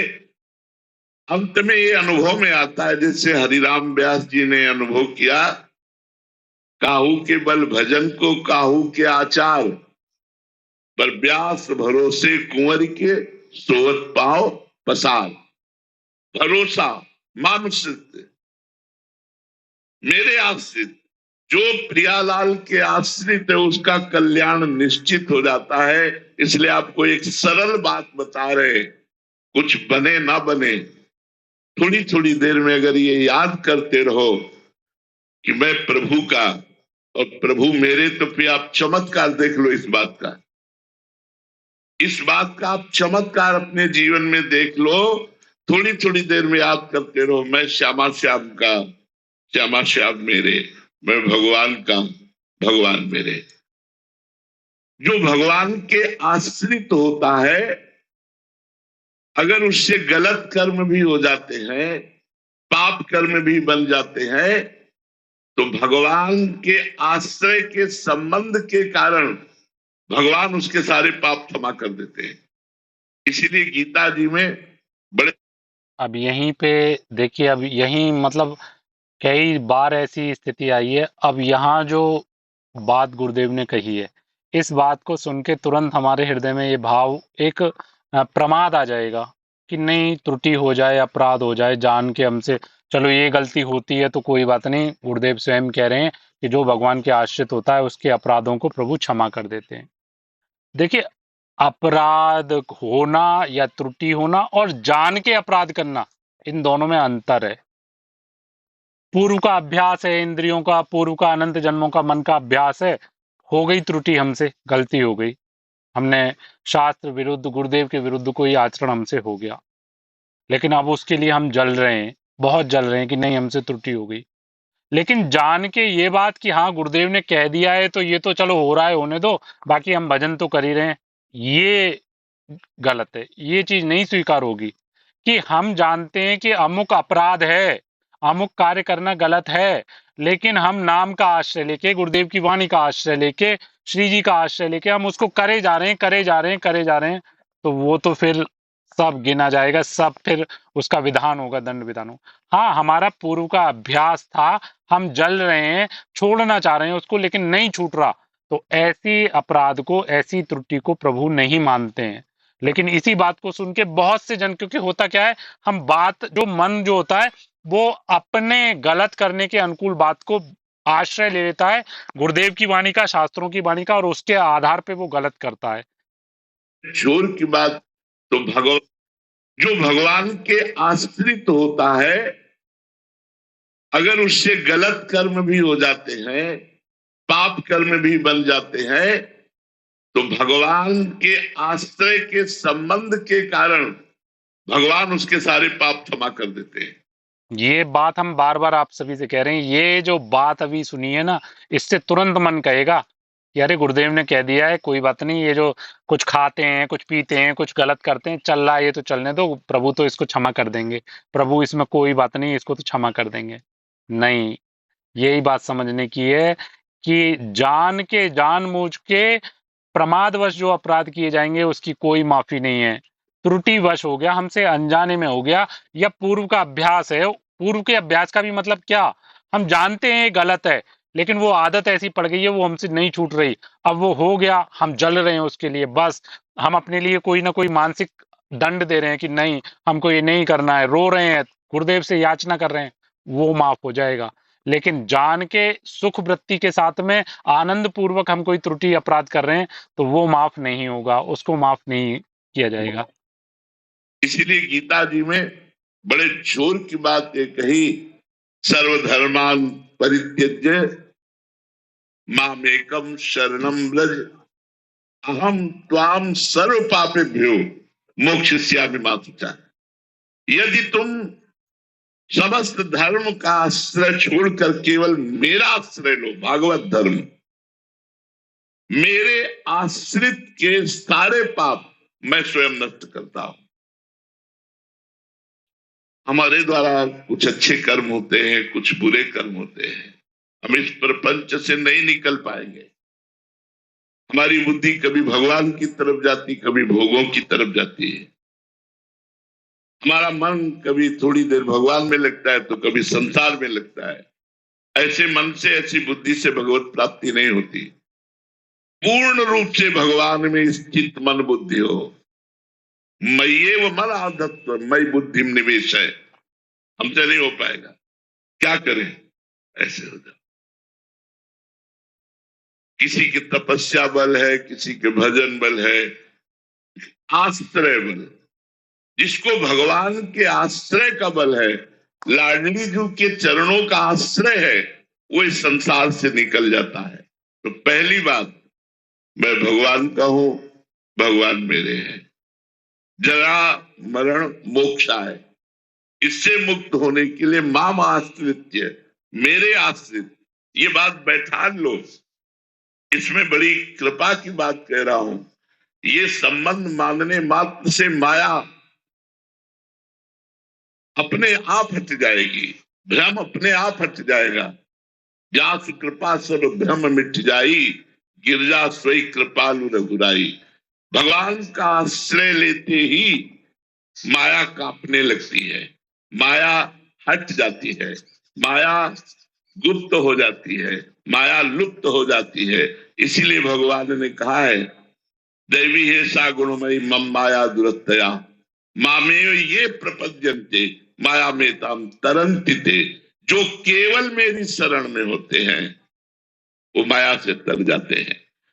भगवान का आश्रय और भगवान का नाम जप और संतों का संग, अगर ये तीन बातें हमारे जीवन में आ जाएं तो हमारा कल्याण हो जाए, हमारा मंगल हो जाए। सब लोगों का स्वागत है। आप इतनी दूर यहाँ यमुना जी के पावन पुलिन पर पधारे, तो प्रार्थना है, कोई नशा मत कीजिए, कोई गंदे आचरण मत कीजिए, गंदा भोजन मांसादि मत खाइए, और भगवान को अपना मानकर नाम जप करते हुए जो जिसका कर्तव्य है, अपने कर्तव्य का पालन करते हुए अपने कर्मों को कृष्णार्पणम मस्तु करते हुए जीवन व्यतीत किया जाए तो जीवन बड़ा आनंदमय मंगलमय होगा। भले रोग हो, भले विपत्ति हो, लेकिन वो आपको परास्त नहीं कर पाएगी यदि भगवान का आश्रय। सीम की चाप सके को तासु, बड़ रखवार रमापति जासु। जिसके रक्षक भगवान है उसका कोई बाल बांका नहीं कर सकता। इसलिए नाम जप करो और भगवद आश्रित रहो। श्री राधा वल्लभ की राम। आपको देखिए, हम सत्य बात बता रहे हैं।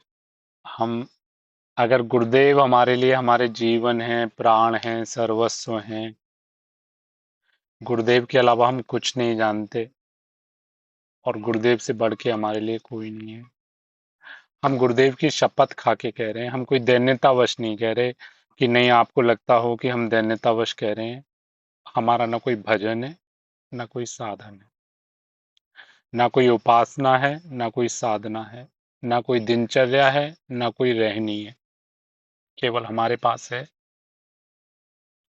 तो केवल इतनी बात है कि मैं गुरुदेव आपका हूं, आप मेरे हैं, मैं आपका हूं। बस इसके अलावा हमारे पास कुछ भी नहीं है, कुछ भी नहीं है। ना कुछ कहने के लिए, ना सुनने के लिए। ये तो गुरुदेव जैसा आप सभी जन को आनंद देने के लिए कहलवाना चाहते हैं वो कहलवा रहे हैं, लेकिन हमारे पास व्यक्तिगत जो है वो कहने के लिए केवल इतना है, मैं जैसा भी हूं मैं आपका हूं। और आपको सच बता रहे हैं, इस एक बात ने ही, हम जो ये कह रहे हैं ना कि हमारा ना कोई भजन है, ना कोई साधन है, कुछ भी नहीं है, लेकिन इस एक बात ने, हम ठसक के साथ में कह रहे हैं, हम अनुभव के साथ में, क्योंकि हम देख रहे हैं, गुरुदेव कृपा से स्थितियां भी देख रहे हैं, अनुभूतियां भी देख रहे हैं। हम ठसक के साथ में कह सकते हैं कि गुरुदेव की केवल आश्रय बल से, कि मैं गुरुदेव का हूं, मैं गुरुदेव का हूं।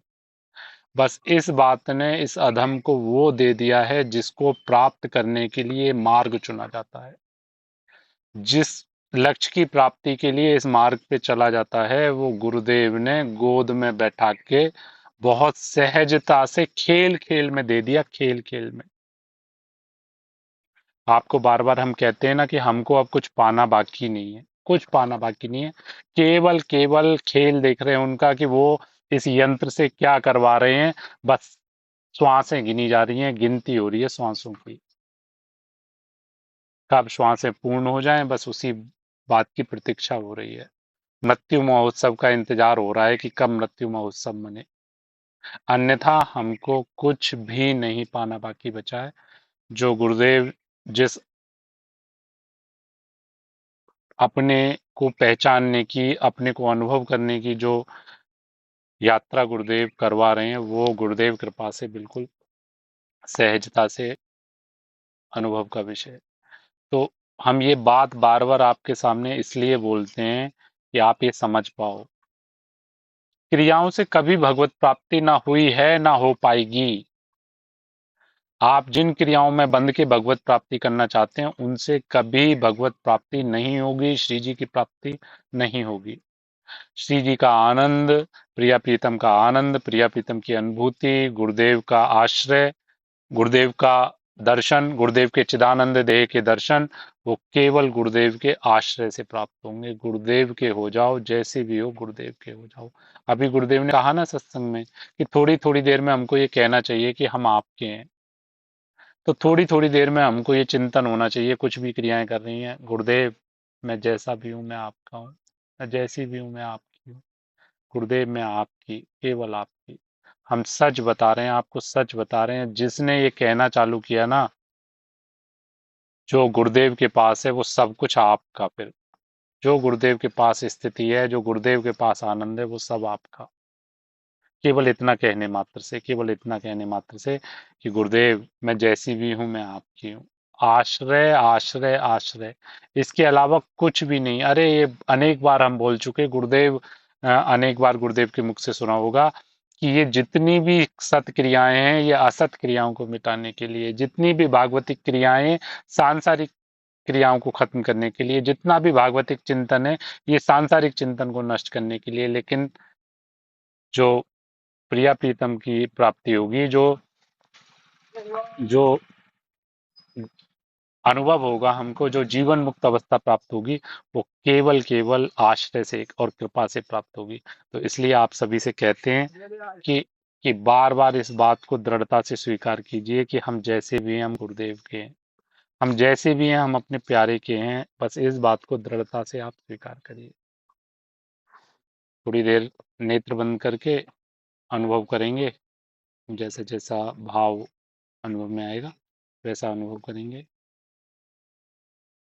हे मेरे गुरुदेव, हे मेरे प्राण प्रिय सदगुरुदेव भगवान, मैं जैसी भी हूँ मैं आपकी हूँ, मैं जैसी भी हूँ मैं आपकी हूँ। मैं जानती हूँ मैं बहुत विकारी हूँ, मेरे अंदर बहुत विकार हैं, बहुत दोष हैं। मैं कैसे भी आपके योग्य नहीं हूँ, मेरे अंदर कोई योग्यता नहीं है आपके योग्य बनने की, मेरे अंदर कोई पात्रता नहीं है आपका बनने की। लेकिन बस एक पात्रता है मेरे अंदर कि मैं अधम हूँ, मैं निकृष्ट हूँ, मैं नीच हूँ, मैं दुष्ट हूँ, मैं पापी हूँ, मैं पांवर हूँ।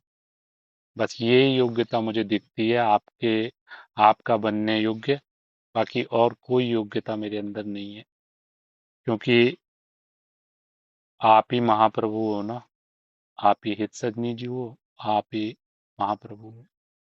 तो फिर ये बात तो मेरे ऊपर मेरी पात्रता सिद्ध करती है। ये बात क्या, सब अधमन को भूप हूँ, नाहिन कछु समझंत, अधम उदाहरण व्यास सुत, यह सुन के हरिश्चंद्र। मैं तो वास्तविकता में सब अधमों का भूप हूँ, राजा हूँ। नीचों में महानीच, दुष्टों में महादुष्ट, अतिश्रेष्ठ पापी पांवर मैं हूँ। तो ये बात तो मेरे ऊपर ही सिद्ध होती है ना। रीज आप ये बात सुन के प्रसन्न हो जाते हो ना। बस यही बात मैं बार बार कहती हूँ कि मैं दुष्ट हूँ, मैं अधम हूँ, मैं निकृष्ट हूँ, मैं पापी हूँ, मैं पामर हूँ, लेकिन मैं जैसी भी हूँ मैं आपकी हूँ, मैं केवल आपकी हूँ। बस ये योग्यता मेरे अंदर है। बाकी आपके अनुसार मेरे अंदर न जितेंद्रियता है, न अहंकार शून्यता है, न निष्कामता है,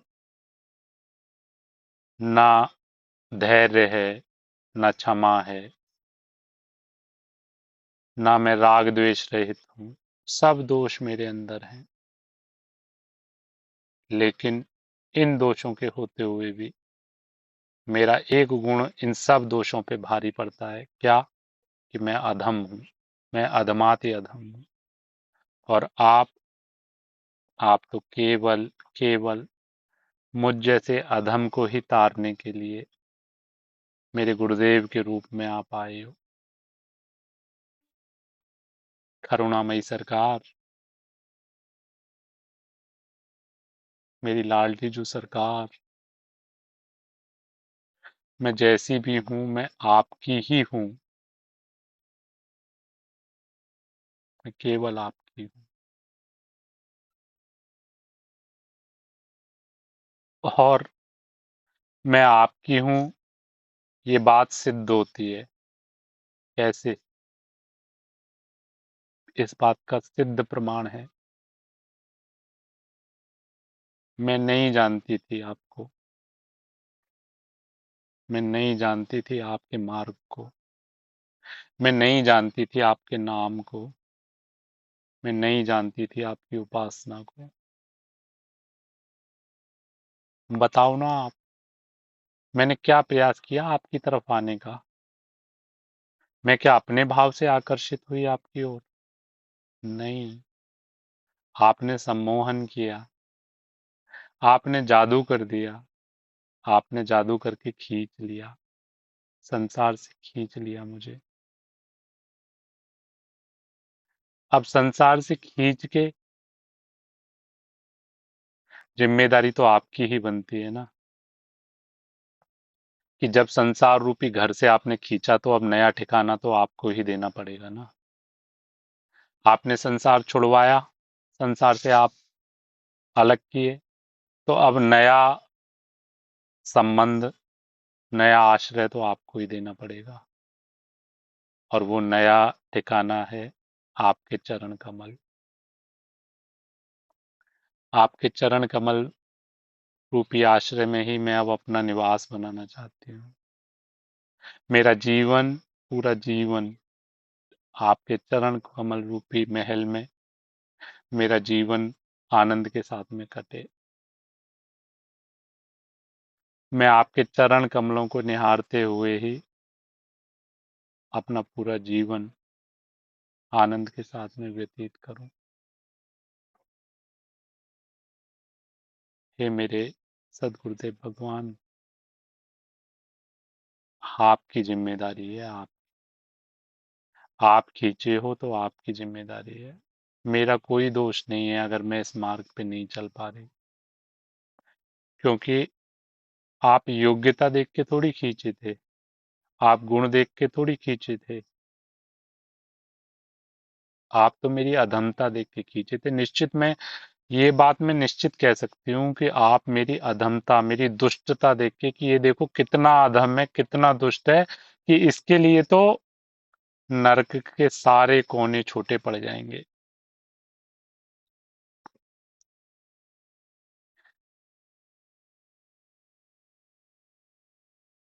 इसकी दुष्टता, इसकी नीचता इसके पाप इसको नरक में शांति से बैठने नहीं देंगे। इसलिए आपने करुणा, क्योंकि आपका तो करुणामयी स्वरूप है ना, आपको दया करुणा कृपा की अथाह सागर है, तो इसी बात पे आपने इस अधम पे कृपा की। तो जब जैसे बिच्छू का स्वभाव होता है डंक मारना, तो मैं भी तो जब अधम हूँ निकृष्ट हूँ तो मेरा स्वभाव तो अधमता और निकृष्टता का ही रहेगा। क्या आप जानते नहीं थे? या तो कुछ ऐसा चमत्कार कर दीजिए जिससे अभी तुरंत के तुरंत मेरे स्वभाव को परिवर्तित कर दीजिए, तो फिर मैं आपके अनुकूल हो जाऊंगी। अन्यथा आपको तो जैसी मैं हूं वैसे ही स्वीकार करना पड़ेगा, वैसे ही मुझे अपने साथ लेके चलना होगा। लेकिन इन सब बातों में एक बात तो मुझे समझ में आ गई कि मेरा आपसे संबंध है, मेरा आपसे बहुत पुराना संबंध है, क्योंकि अब आपकी कृपा से इतनी बात तो समझ में आ रही है कि ये संसार केवल दुखालय है।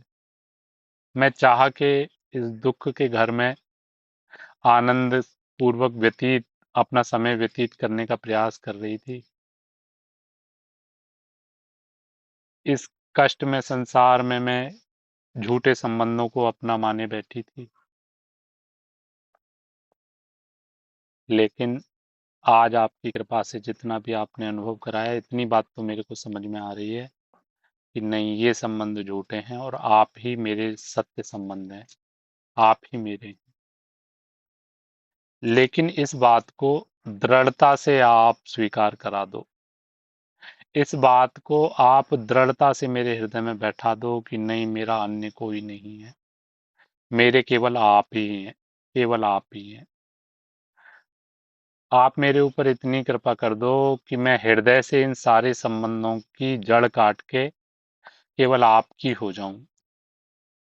बाकी बाहर से आपकी आज्ञा अनुसार जो सेवाएं मुझे मिली हुई हैं, वो सेवाएं मैं आपको ही सब में देखते हुए कि मेरे प्यारे सदगुरुदेव भगवान ही सब में हैं, इस भाव से मैं आपकी सेवाएं करूं।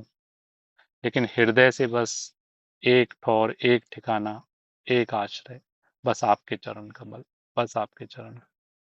तो सदगुरुदेव भगवान, मैं बार बार यही कहती रहूंगी, यही कह के रोती रहूंगी कि मेरे प्यारे, मैं जैसी भी हूं मैं आपकी हूं। हे मेरी करुणामयी सरकार, हे मेरी श्यामाजू सरकार,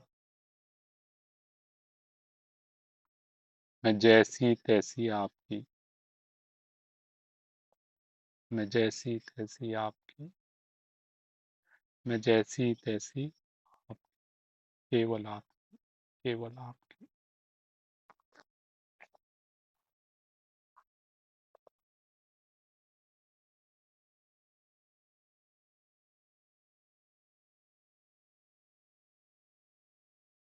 आपको हम सत्य बता रहे हैं, विश्वास दिला रहे हैं, एक बार जरा बस इस बात को मान के देखिए। जीवन परिवर्तित ना हो जाए, मन परिवर्तित ना हो जाए, अंदर की स्थितियां परिवर्तित ना हो जाएं, तो बताइएगा हमको। पक्का पक्का। आश्रय को दृढ़ करिए, आश्रय को प्रथम रखिए, साधन पक्ष को द्वितीय रखिए। साधन हो जाए तो ठीक, सहजता से जितना साधन हो जाए बढ़िया, नहीं तो हम आपके हैं, ये बात तो हर पल हमारे हृदय में गूंजती रहेगी कि हम जैसे भी हैं हम आपके हैं। तो ऐसा आप सभी से निवेदन है कि अपने आश्रय को दृढ़ करिए कि हम जैसे भी हैं हम अपने गुरुदेव के हैं, हम अपने प्रिया प्रीतम के हैं। जैसा भी जिसका भाव दृढ़ हो रहा हो, गुरुदेव और प्रिया प्रीतम एक ही हैं। तो हम तो, क्योंकि हम जानते हैं कि हमारे लिए तो गुरुदेव के अलावा अन्य कोई प्रिया प्रीतम नहीं है, तो हम तो गुरुदेव ही कहेंगे। लेकिन अगर जिन जन के भाव ही ऐसे भी हैं कि गुरुदेव प्रिया प्रीतम, तो गुरुदेव प्रिया प्रीतम सब एक ही अलग अलग लीलाओं में हैं। गुरुदेव ही हमारे प्रिया प्रीतम है, प्रिया प्रीतम ही गुरुदेव है। तो अपना आश्रय बल पुष्ट करिए, अपना आश्रय दृढ़ करिए। श्री हरिवंश। श्री हरिवंश। श्री हरिवंश। श्री हरिवंश। क्या बताए, दिन ब दिन श्री हरिवंश। कुछ न कुछ कृपा करे जा रहे हैं। क्या जी बताए, इतना ही भाव निकल रहा है प्रभु अंदर से, मेरे तो सदगुरुदेव भगवान, दूसरों न कोई। बस ठिकाना ठाम करना है प्रभु अभी, बस बहुत भटके, कितने जन्म से भटक रहे नहीं पता प्रभु, कि ना अभी ठिकाना मिल गया ना प्रभु, अस्तित्व मिल गया ना प्रभु। नहीं चाहिए अभी कुछ, एक ही अस्तित्व चाहिए, वो भी मेरे सदगुरुदेव भगवान, दूसरों न कोई।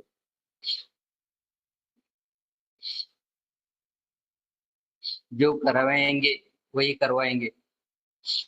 और सवेरे से एक भाव आ रहा है प्रभु, ऐसा भाव आ रहा है ना कि जो भी मिल रहे, जो भी दिख रहे, जो भी हो रहे, अंदर से एक ही कि मेरे प्यारे, मेरे प्यारे। और अंदर से हर एक को श्री हरिवंश कह रहे, बस अंदर के अंदर श्री हरिवंश प्रभु, श्री हरिवंश प्यारे, श्री हरिवंश लाडली जो, श्री हरिवंश जैसा जैसा दिखे उनको नाम अलग अलग दे रहे प्रभु।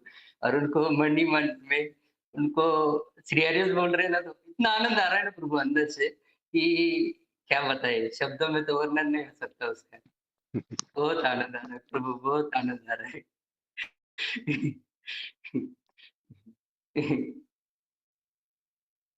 क्या आगे आगे क्या क्या करवाएंगे पता नहीं, लेकिन अब भी इतना आनंद है प्रभु, तो बस इतना ही चाहेंगे। बस अभी मेरे तो सदगुरुदेव भगवान, दूसरों न कोई, जो ही प्यारो करे सोई मोहि भावे। अभी जो जैसा करेंगे हमें मंजूर है। सुख दुख की तो अनुभूति नहीं हो रही प्रभु, सुख किसे कहते हैं और दुख किसे कहते हैं ना, वो समझ में ही नहीं आ रहा। हर क्षण आनंदमय जा रहा, हर क्षण के आनंद ले रहे। ये ये कण कण में मेरे प्रभु है ना, क्षण क्षण में भी मेरे प्रभु है, ये भी मेरे प्रभु है, ये भी मेरे प्रभु है। सब कुछ क्या है, तो मेरे सदगुरुदेव भगवान का ही स्वरूप है। और क्या चाहिए प्रभु, ऐसा लग रहा है ना सदगुरुदेव भगवान इधर बैठे, सदगुरुदेव भगवान इधर बैठ रहे, सदगुरुदेव भगवान दिख रहे, सदगुरुदेव भगवान दिखा रहे, सदगुरुदेव भगवान सुना रहे। तो अंदर से एकदम ऐसी व्याकुलता है ना कि यार ये तो आनंद हम भूल गए थे, कहाँ भटक गए थे क्या पता, लेकिन अभी मिल गया ना तो नहीं छोड़ने वाले। ये ठसक के साथ कह सकते कि मेरे सदगुरुदेव भगवान, मैं सदगुरुदेव भगवान का, बस बस बस प्रभु। कृपा, कृपा प्रभु, बहुत कृपा, अहेतु की कृपा। इतना है कहेंगे कृपा, प्रभु। जय बहुत जय कृपा। श्री हरिवंश, श्री हरिवंश, श्री हरिवंश। और किसी का कोई भाव?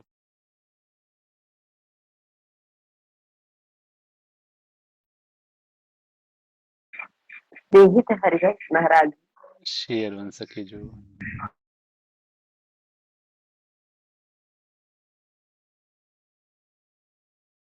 श्री हरिवंश गुरु जी। श्री हरिवंश, श्री हरिवंश, श्री हरिवंश।